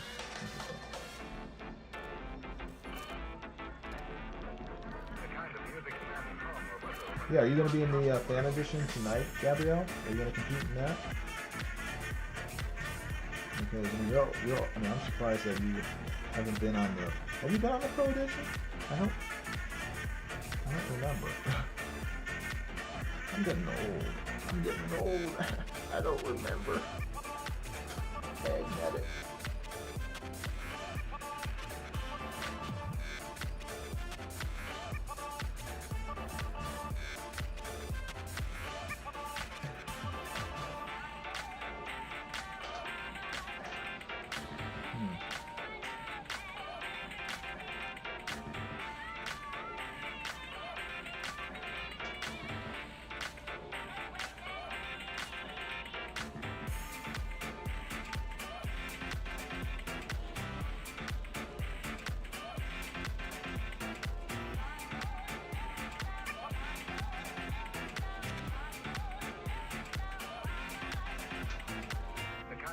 ID Crisis says, fun hang.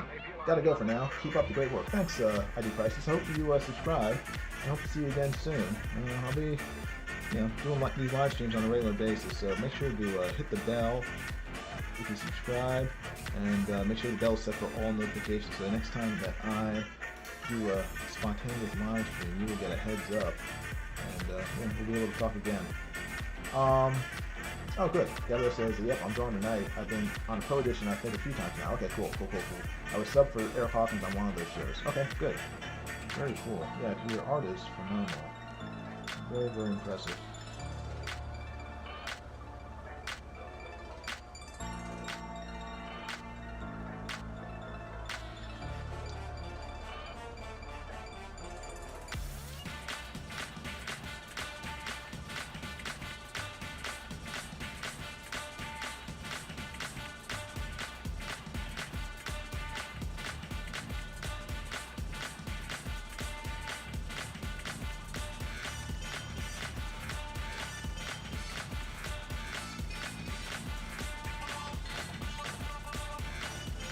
Oh, cool. ID Crisis says, trifecta liked, sub, and bell. We're good. Very cool. Yeah. It's good talking to you. And I will keep those films that you mentioned in mind. In between, rewatching Ultraviolet and Resident Evil 5.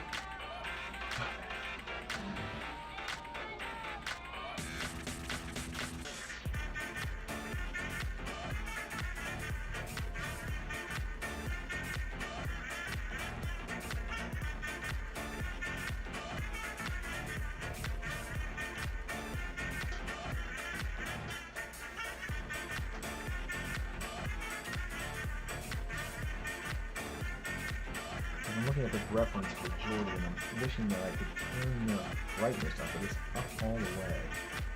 It's kind of it's not a small picture, but it's just hard for me to see all the details. My eyes going that bad? I don't think so. But I do have an eye doctor's appointment, so they'll have to tell me if I need new glasses or not. I need them anyway, just because these glasses are so kind of older. How long has it been since I got new glasses? It's been about 2 years. So these are all kind of scratched out and scuffed up. And, yeah.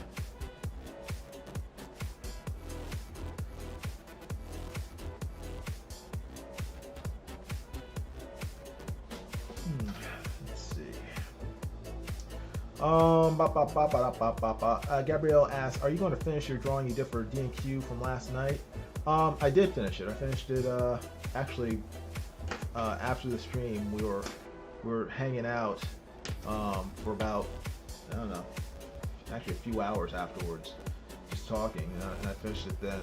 So this is a final artwork for it. Why is that all scratched up? Anyway, here's the final art.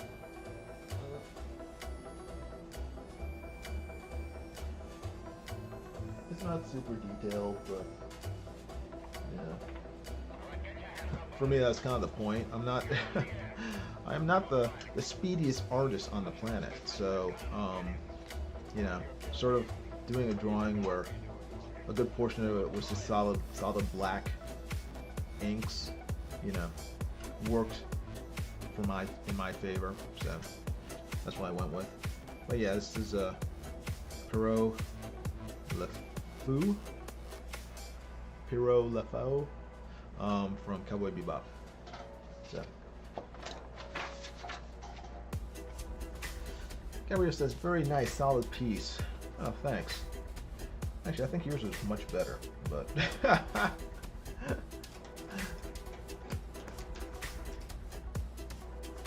whenever they do drawn and quartered, I need to know the subject ahead of time, because I need to plan ahead. I need to sort of think about what I'm going to be drawing. I'm not that good with sort of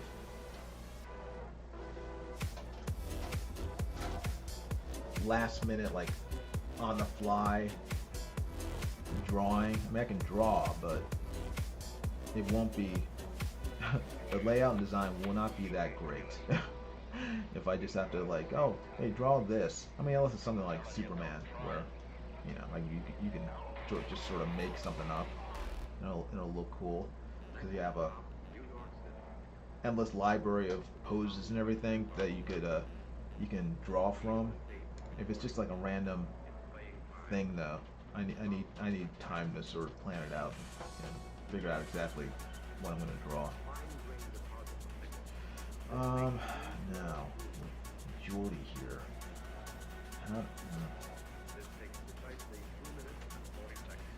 Oh boy, let me think with this. I'm gonna get more light on him, and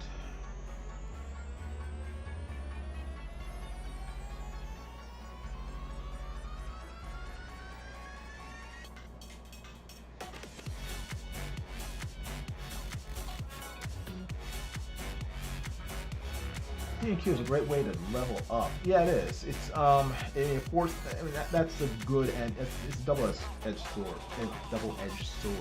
It's a good and bad thing about drawing quarters. You know, it forces you to think on your feet in a sense. You know, it forces you because you only have a 2-hour limit. It forces you to push yourself.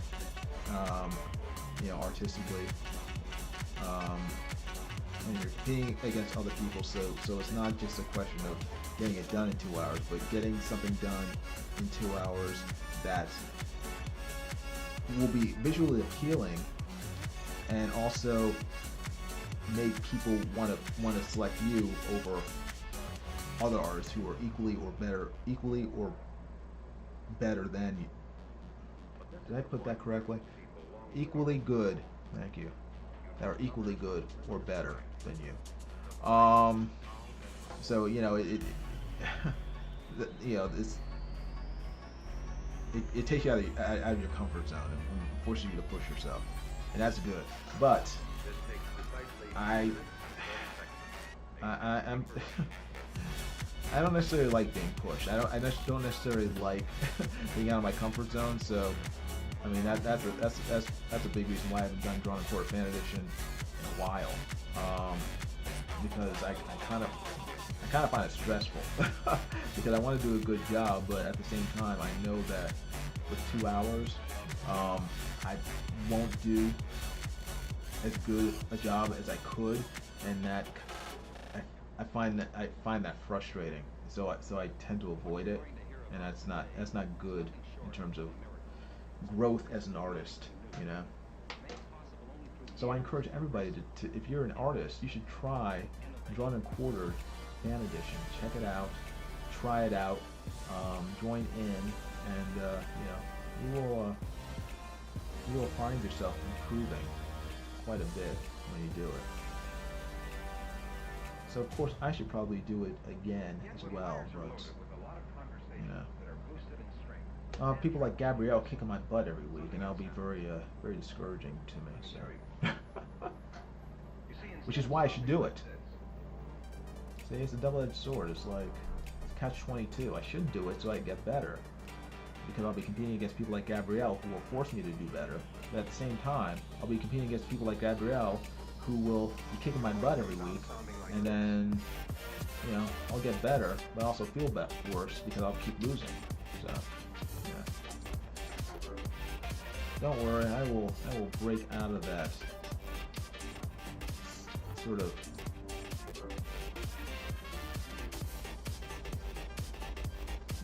that well of whininess eventually, and show up to improve my skills. I'm really happy that it's still going on. Yeah, after all these years, it's been going on for how long? 4 years now, Drawn and Quartered, I think. It's a really good live competition, and it will be on tonight on Chester Busby's channel at 10 o'clock.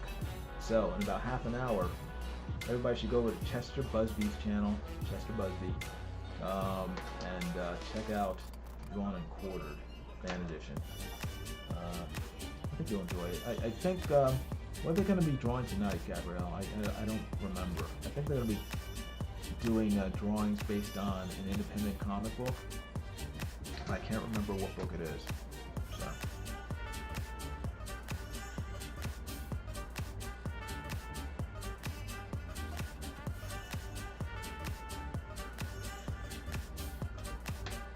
Gabrielle says, I'm always uncomfortable on D and Q. Yeah. I guess that's kind of the point, you know, to get you out of your comfort zone. A little stress is a good thing.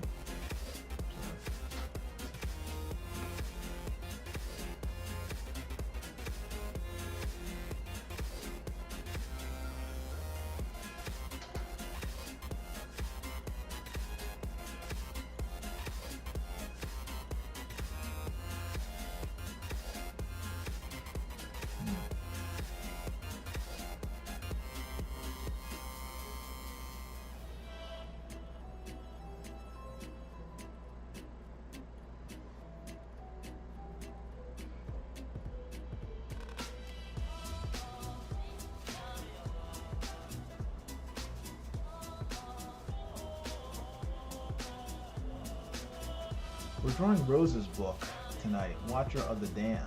Who's Rosa? I don't know who that is. But yeah, tonight's we're drawing Rosa's book, Watcher of the Damned.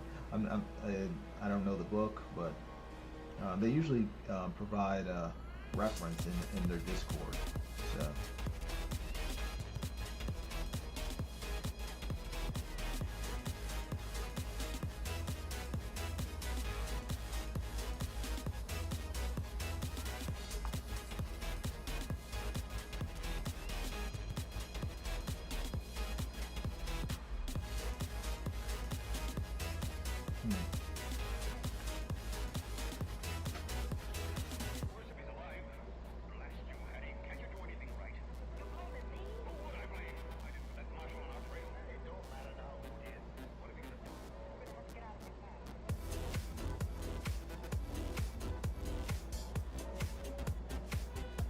She's usually under the name R.H. Snow.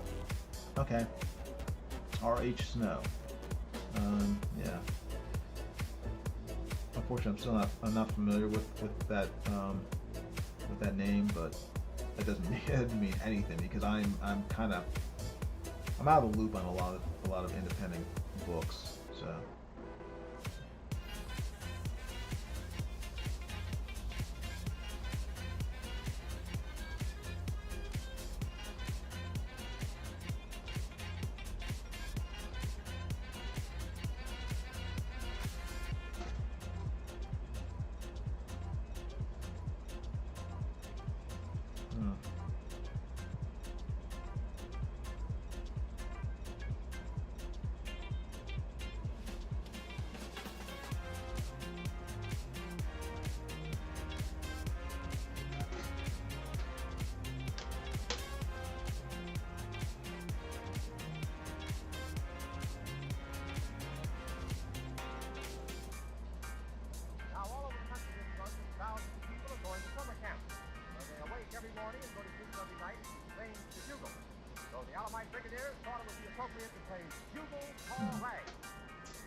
Four people are watching. Wow, cool.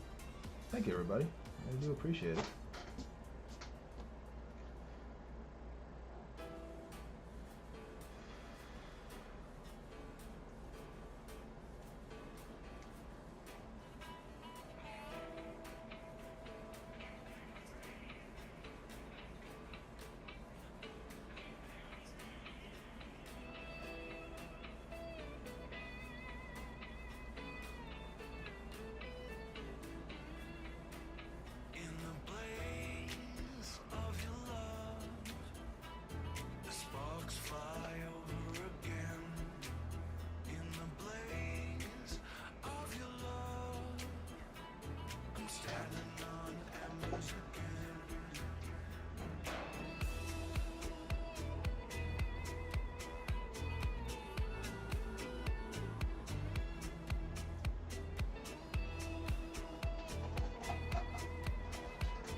How many portraits are you planning to do this year? I don't know. I mean, I'm just kind of, ideally I'd be doing one a day. But I started doing them at the very beginning of January, and I was focused on just doing as many as possible. But I realized maybe about, actually it wasn't that long ago. It was probably when I started doing the Karate Kid ones. I was just focused on like I gotta get them out. And so I was focused on quantity more than quality. And then I noticed that the number of the reaction to them was fine, but I would put them on Instagram and stuff, and like some of them were getting like 12 likes, which is fine, but I think like at first they were getting like getting like 40 likes, and then they started getting like 12 likes, and then I did the one with Mr. Miyagi, and that one got a lot more attention, a lot more likes. And I kind of realized why. It was just I guess put more. It just was much better than some of the previous ones. So I kind of realized that it's not so much the quantity that I'm putting out. It's the quality of them. So I'm trying to focus more on just making them look good and not worrying about putting out one every day. I can't really do that. It's just too much. It's too much stress kind of for me. I'm doing this mainly as an exercise for me to just keep my skills and doing likenesses sort of honed, keeping them fairly sharp. I'm not getting paid for this. Even though these are all for sale for like $60, but no one's really buying them. So I'm doing it for myself. So I don't want to kill myself like trying to put out a bunch of sort of endless number of sort of half-assed sketches that aren't really even getting that people really aren't enjoying. I'd rather put out I guess fewer numbers and then have them at least be decent so people like them. I'm usually putting them out like every other day, Monday, Wednesday, and Friday, and then going from there. I took like a 2-week break just so I could sort of take a break and try to catch up a little. But I don't know. I don't know. Maybe I'll put out 100 this year, which is a lot. But there are 365 days out of the year, so if I can put out 100, that'd be cool.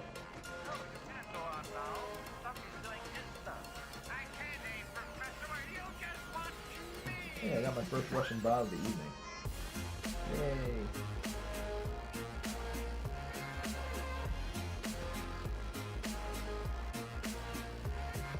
But that's another thing Drawing Core is very good at. It forces you to draw faster, and that's another thing I need to work at. Just drawing better and drawing faster. So.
Gabriel Gasquez says, guarantee these pieces would sell at a convention. Artist Alley was always my favorite. Yeah, I am. I've been going to comic book conventions for years. I mean, since the 80s. I like our Artist Alley. I've walked it. I've never actually been in Artist Alley as an artist. It got to a point where it's kind of the reason why I kind of stopped going to conventions, for fun, for my own enjoyment. It got to a point where I felt bad going down Artist Alley. I felt guilty and I felt bad for the artist because I felt like I was walking through a human zoo where I felt bad because you have all these artists who, a lot of them are really great artists, really good artists. I felt bad for them because they're sitting there with this hope. It's almost like going to a pet shelter, and you're walking through trying to pick an animal, trying to pick a pet, and they're all looking at you with these sad puppy dog eyes, basically saying, pick me, and I'm like, oh my gosh. And I felt guilty walking through there and walking past artists and not buying their stuff. And I kind of dreaded thinking about myself being one of those artists who would be doing the same thing, looking at passersby, buyers, and think it's like, oh man, I hope they like my art enough to buy it. So, and so it's like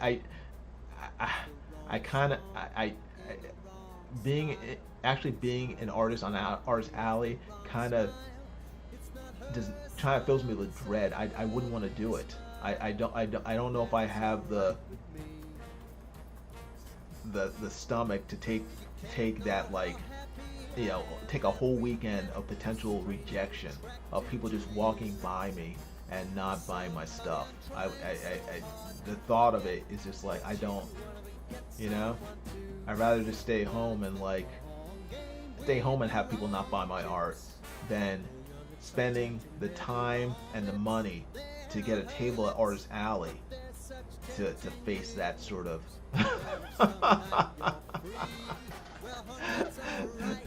face that, the kind of artistic rejection in person. I don't know if I can deal with it. Wonder Rabbit's here. Hey, how you doing? Hey, he said, I'm just stopping by before D&Q. Well, thank you. I'm going to be ending at 10 so that everybody will be free to go to D&Q and watch Gabrielle Guest. How do you pronounce your last name, Gabrielle? I feel bad. I'm trying to pronounce it. I'm probably ruining it. But see Gabrielle kick everyone's butt. So the stream will end at 10 o'clock. So you guys will be free to go to Chester Busby's channel and check it out. One Doom Rabbit, I just found out, is in charge of Drawn and Quartered now. I had no idea. I always thought it was like Chester. It's his channel. So Chester must be in charge of Drawn and Quartered. But apparently it's other people. Chester is just a figurehead. He's just an empty shell. And the true power lies in the hands of One Doom Rabbit. Hey, Lady Celtic Moon's here. How you doing? Good seeing you. Gabrielle says, "Oh no, I know exactly what you mean, Jason. The struggle is real. Yeah, I could feel it every time I will walk down Artist Alley. It's just like, man. And I would need to be much more outgoing to do that because the people who really succeeded in Artist Alley, I've noticed, are people who are really, really outgoing, really extroverts who are really able to engage with people who may not have any interest in their art, but they're so charismatic and so magnetic, their personalities, that they attract people to them, just by want of their, the way they approach people walking by. And I I guess I could do it, but that's not my personality. So, and now One Dude Rabbit is tackling at his power, which he does have. Lady Celtic Moon says, I've been lurking. She's been looking this entire time, watching me struggle over GEORDI LaForge, and she only speaks up when One Dude Rabbit comes in. I'm glad you're doing well, Lady Celtic Moon. And she says, Gabrielle says her last name is pronounced Geski. Geski. Okay. Gabrielle Geski. Mispronunciation never bothers me. Okay. Well, I feel bad, so I'm glad you told me how to pronounce it. Geski. Gabrielle Geski. Okay. Very cool. What nationality is that last name? I've never seen it before. Very interesting. Geski. Is it Welsh? I'll start guessing. Is it Nigerian? Is it Japanese? I don't know. Geski. Lady Cousin Moon says, I was like number 9, in fact. Number 9 what? You were number 9.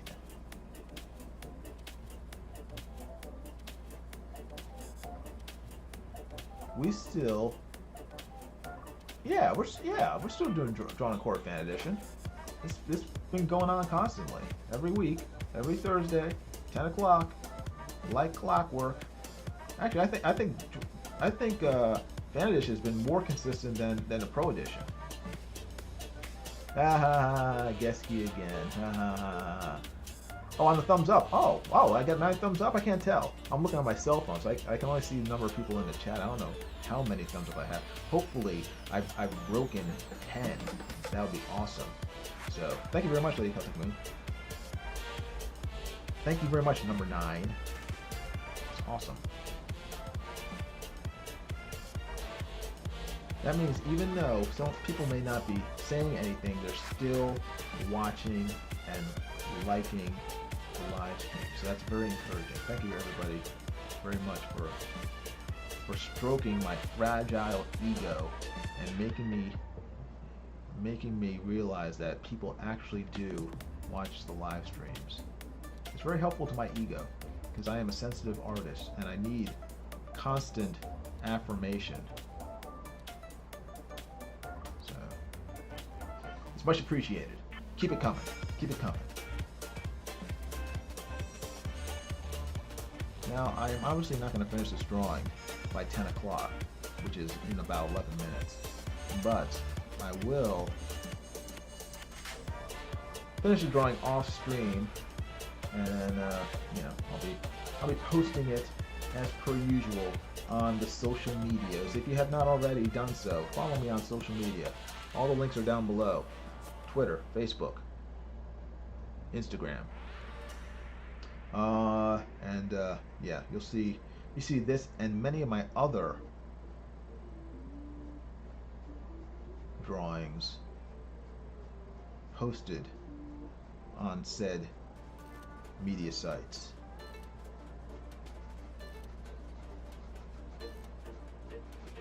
And if you like them, let me know. If you go to Twitter and you see my drawings, say something in the chat or in the comments. Post a comment. Let me know that you like it. And if you're watching this video, after the video ends, post a comment in the comment section below and let me know what you think. Because again, I'm an artist and we need positive reinforcement. Sometimes that positive reinforcement comes in the way of money in terms of people buying our stuff. But it also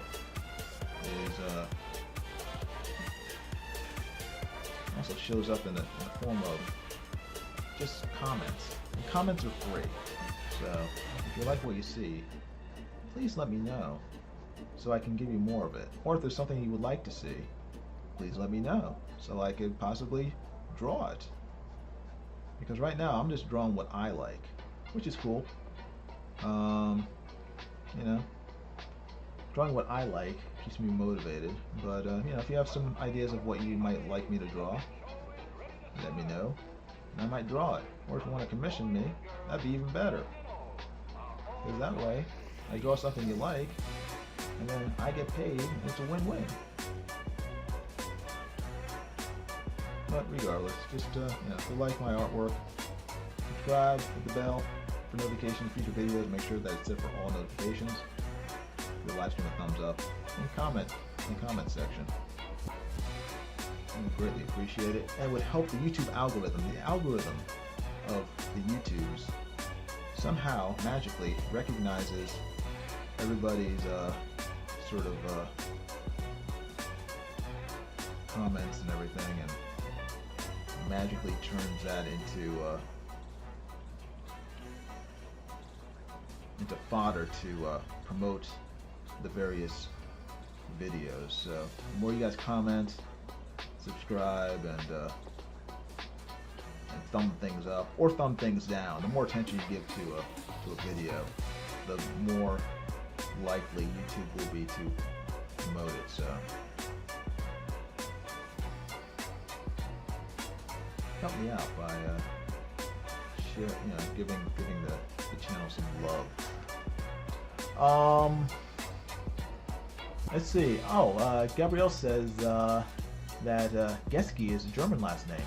It used to be spelled J-E-S-K-E. It comes from a part of Germany that is now part of the Czech Republic. Oh, very cool. That's nice. Very nice. Alpha said, I am interested in how you tone the skin. Oh, it's the way I tone the skin is basically just hatching. Usually when can I zoom in anymore? I can't. Can I bring the paper closer to the camera? I can, so you can see for yourself. I am basically just doing contour lines, depending on which direction, I kind of feel that his face is, when his face is round, I tend to make the contour lines, parallel lines, in that direction. So that's generally how I shade. The forehead, I generally make the contour lines in that direction. I guess I just kind of do it by feel, but I don't, in terms of my shading, I guess I can do like a solid gradient where you like sort of blend it. I don't like mess. I'm a fussy artist, but so instead of actually making smooth gradient blends, I just use lines and try to do it through hatching, and mine are cross hatching. I try not to do a lot of cross hatching because I generally don't like the look of it, at least when I do it. So I try to do parallel hatching in one direction, just to shade that way. Let's see. One new rabbit says Jeff waiting on Chester. Jeff Fawcett, okay? Is he having his crew steer his yacht into port? Are you talking about Chester? Alfredo says you are drawing what you like these past few streams. I thought these were commissions. No one's commissioned me to do anything. I wish they would, nobody has yet to commission me. But if they do, then I will happily draw them on these streams. Until that happens, I will just be drawing what I like. So if you don't like what I'm drawing in these streams, the best way to make me stop drawing these things on my streams is to pay me to draw something else that you would like me to draw. That way, you won't have to put up with me drawing GEORDI LaForge and Data and Captain Picard and people from Cobra Kai and all that stuff. I got lots of other things in the future that I want to draw, but if you want to avoid that horror show of seeing things that I like to draw, then commission me. And again, you can contact me on social media down below, and I will happily draw something that you would like. Within boundaries. I will not draw things that my mom would not like to see. So keep that in mind. No weird stuff. No freaky weird stuff that my elderly mother would not approve of. And she, she's pretty, she'll approve of most things, but if I gotta hide these drawings from my mom and my wife, I probably won't draw it. So just kind of use your imagination about what that might be. Gabrielle says, I gotta pop over to get ready for Ultimate Edition. Good. Oh, good. Look forward to seeing the finished piece. Thanks, Jason. Hey, Gabrielle, thank you. It's good. And thank you for, again, telling me how to pronounce your last name. Very, very interesting. Very cool name. So, thank you, everybody, for hanging out. It's 9:56. I'm going to be ending in a few minutes. But again, Drawn and Quartered Fan Edition will be starting at 10 o'clock on Chester Busby's channel. Let me just type that into the chat so you guys know where to go. Let me see. Chester Busby.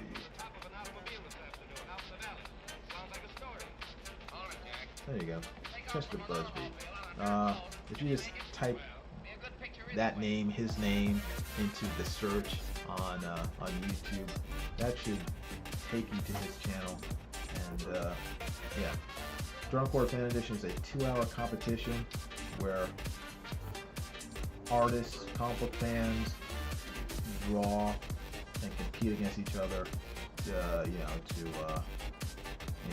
Drawing a certain subject. I think tonight is going to be some characters from an independent comic book. So I would, check it out. Check it out. I think you guys will like it. I think you'll enjoy it. And the winner of the fan edition moves on to the pro edition next week, where they compete against professional comic book artists, like Mike S. Miller, who used to work for DC Comics, and Aaron Lopresti, who also used to work for DC Comics. Yeah, it's pretty fun. I would encourage, if you like art, if you're artistic and want to improve your art or just enjoy drawing in general, check out Drawn and Quartered Fan Edition on Chester Busby's channel in right about now, about 2 minutes. So, Comic Spirit is here. It says just drop by to give a thumbs up. Thank you very much to Comic Spirit. I apologize, I've missed your last several live streams. Comic Spirit, if you haven't already, subscribe to his channel. He's a very funny guy. Some people say that he's a man who pretends to be a bear. I like to think that he's an actual bear who just happens to be able to talk and likes comic books. Either way, go to his channel, subscribe to him, and he does live streams a couple of times a week. But unfortunately, I miss most of them. Sometimes I will catch the tail end of it, but it's always funny. I always try to watch it after the fact. But he's a really nice guy, bear or human. So check him out. Comic Spare says Geordi never got to do the cool missions. That's true, because I always needed someone on the ship to make a quick getaway. He had to make sure the engines were always running. Geordi's problem was that he was either in the engineering room all the time, or he was on the holodeck, hitting on, fake women, because he never had a girlfriend. The only time he ever had a girlfriend was a fake woman that he conjured up on the holodeck, which is pretty sad. So Geordi is it's a very sad story, the story of GEORDI LaForge. You would think that he would be able to at least get one girl, over the decade he was on Next Generation and the various movies, but nope. Spent his whole time alone, except when he was hanging out with holodeck chicks. Pretty sad. Anyway, it's 10 o'clock now. I'm gonna let you guys go. Thank you for watching. I appreciate it. And I will be back probably tomorrow with another live stream. And I'm gonna probably be drawing Doctor Who. Which Doctor Who? You have to come back tomorrow and find out. But I encourage everybody to stop on by, hit the bell for notifications, future videos. Make sure the bell's set for all notifications. Like, subscribe, and stay out of trouble. I'll see you guys later. All right? Thanks again for watching. I appreciate it. Bye. Pete Bell has been kidnapped. Tell the boys to ride.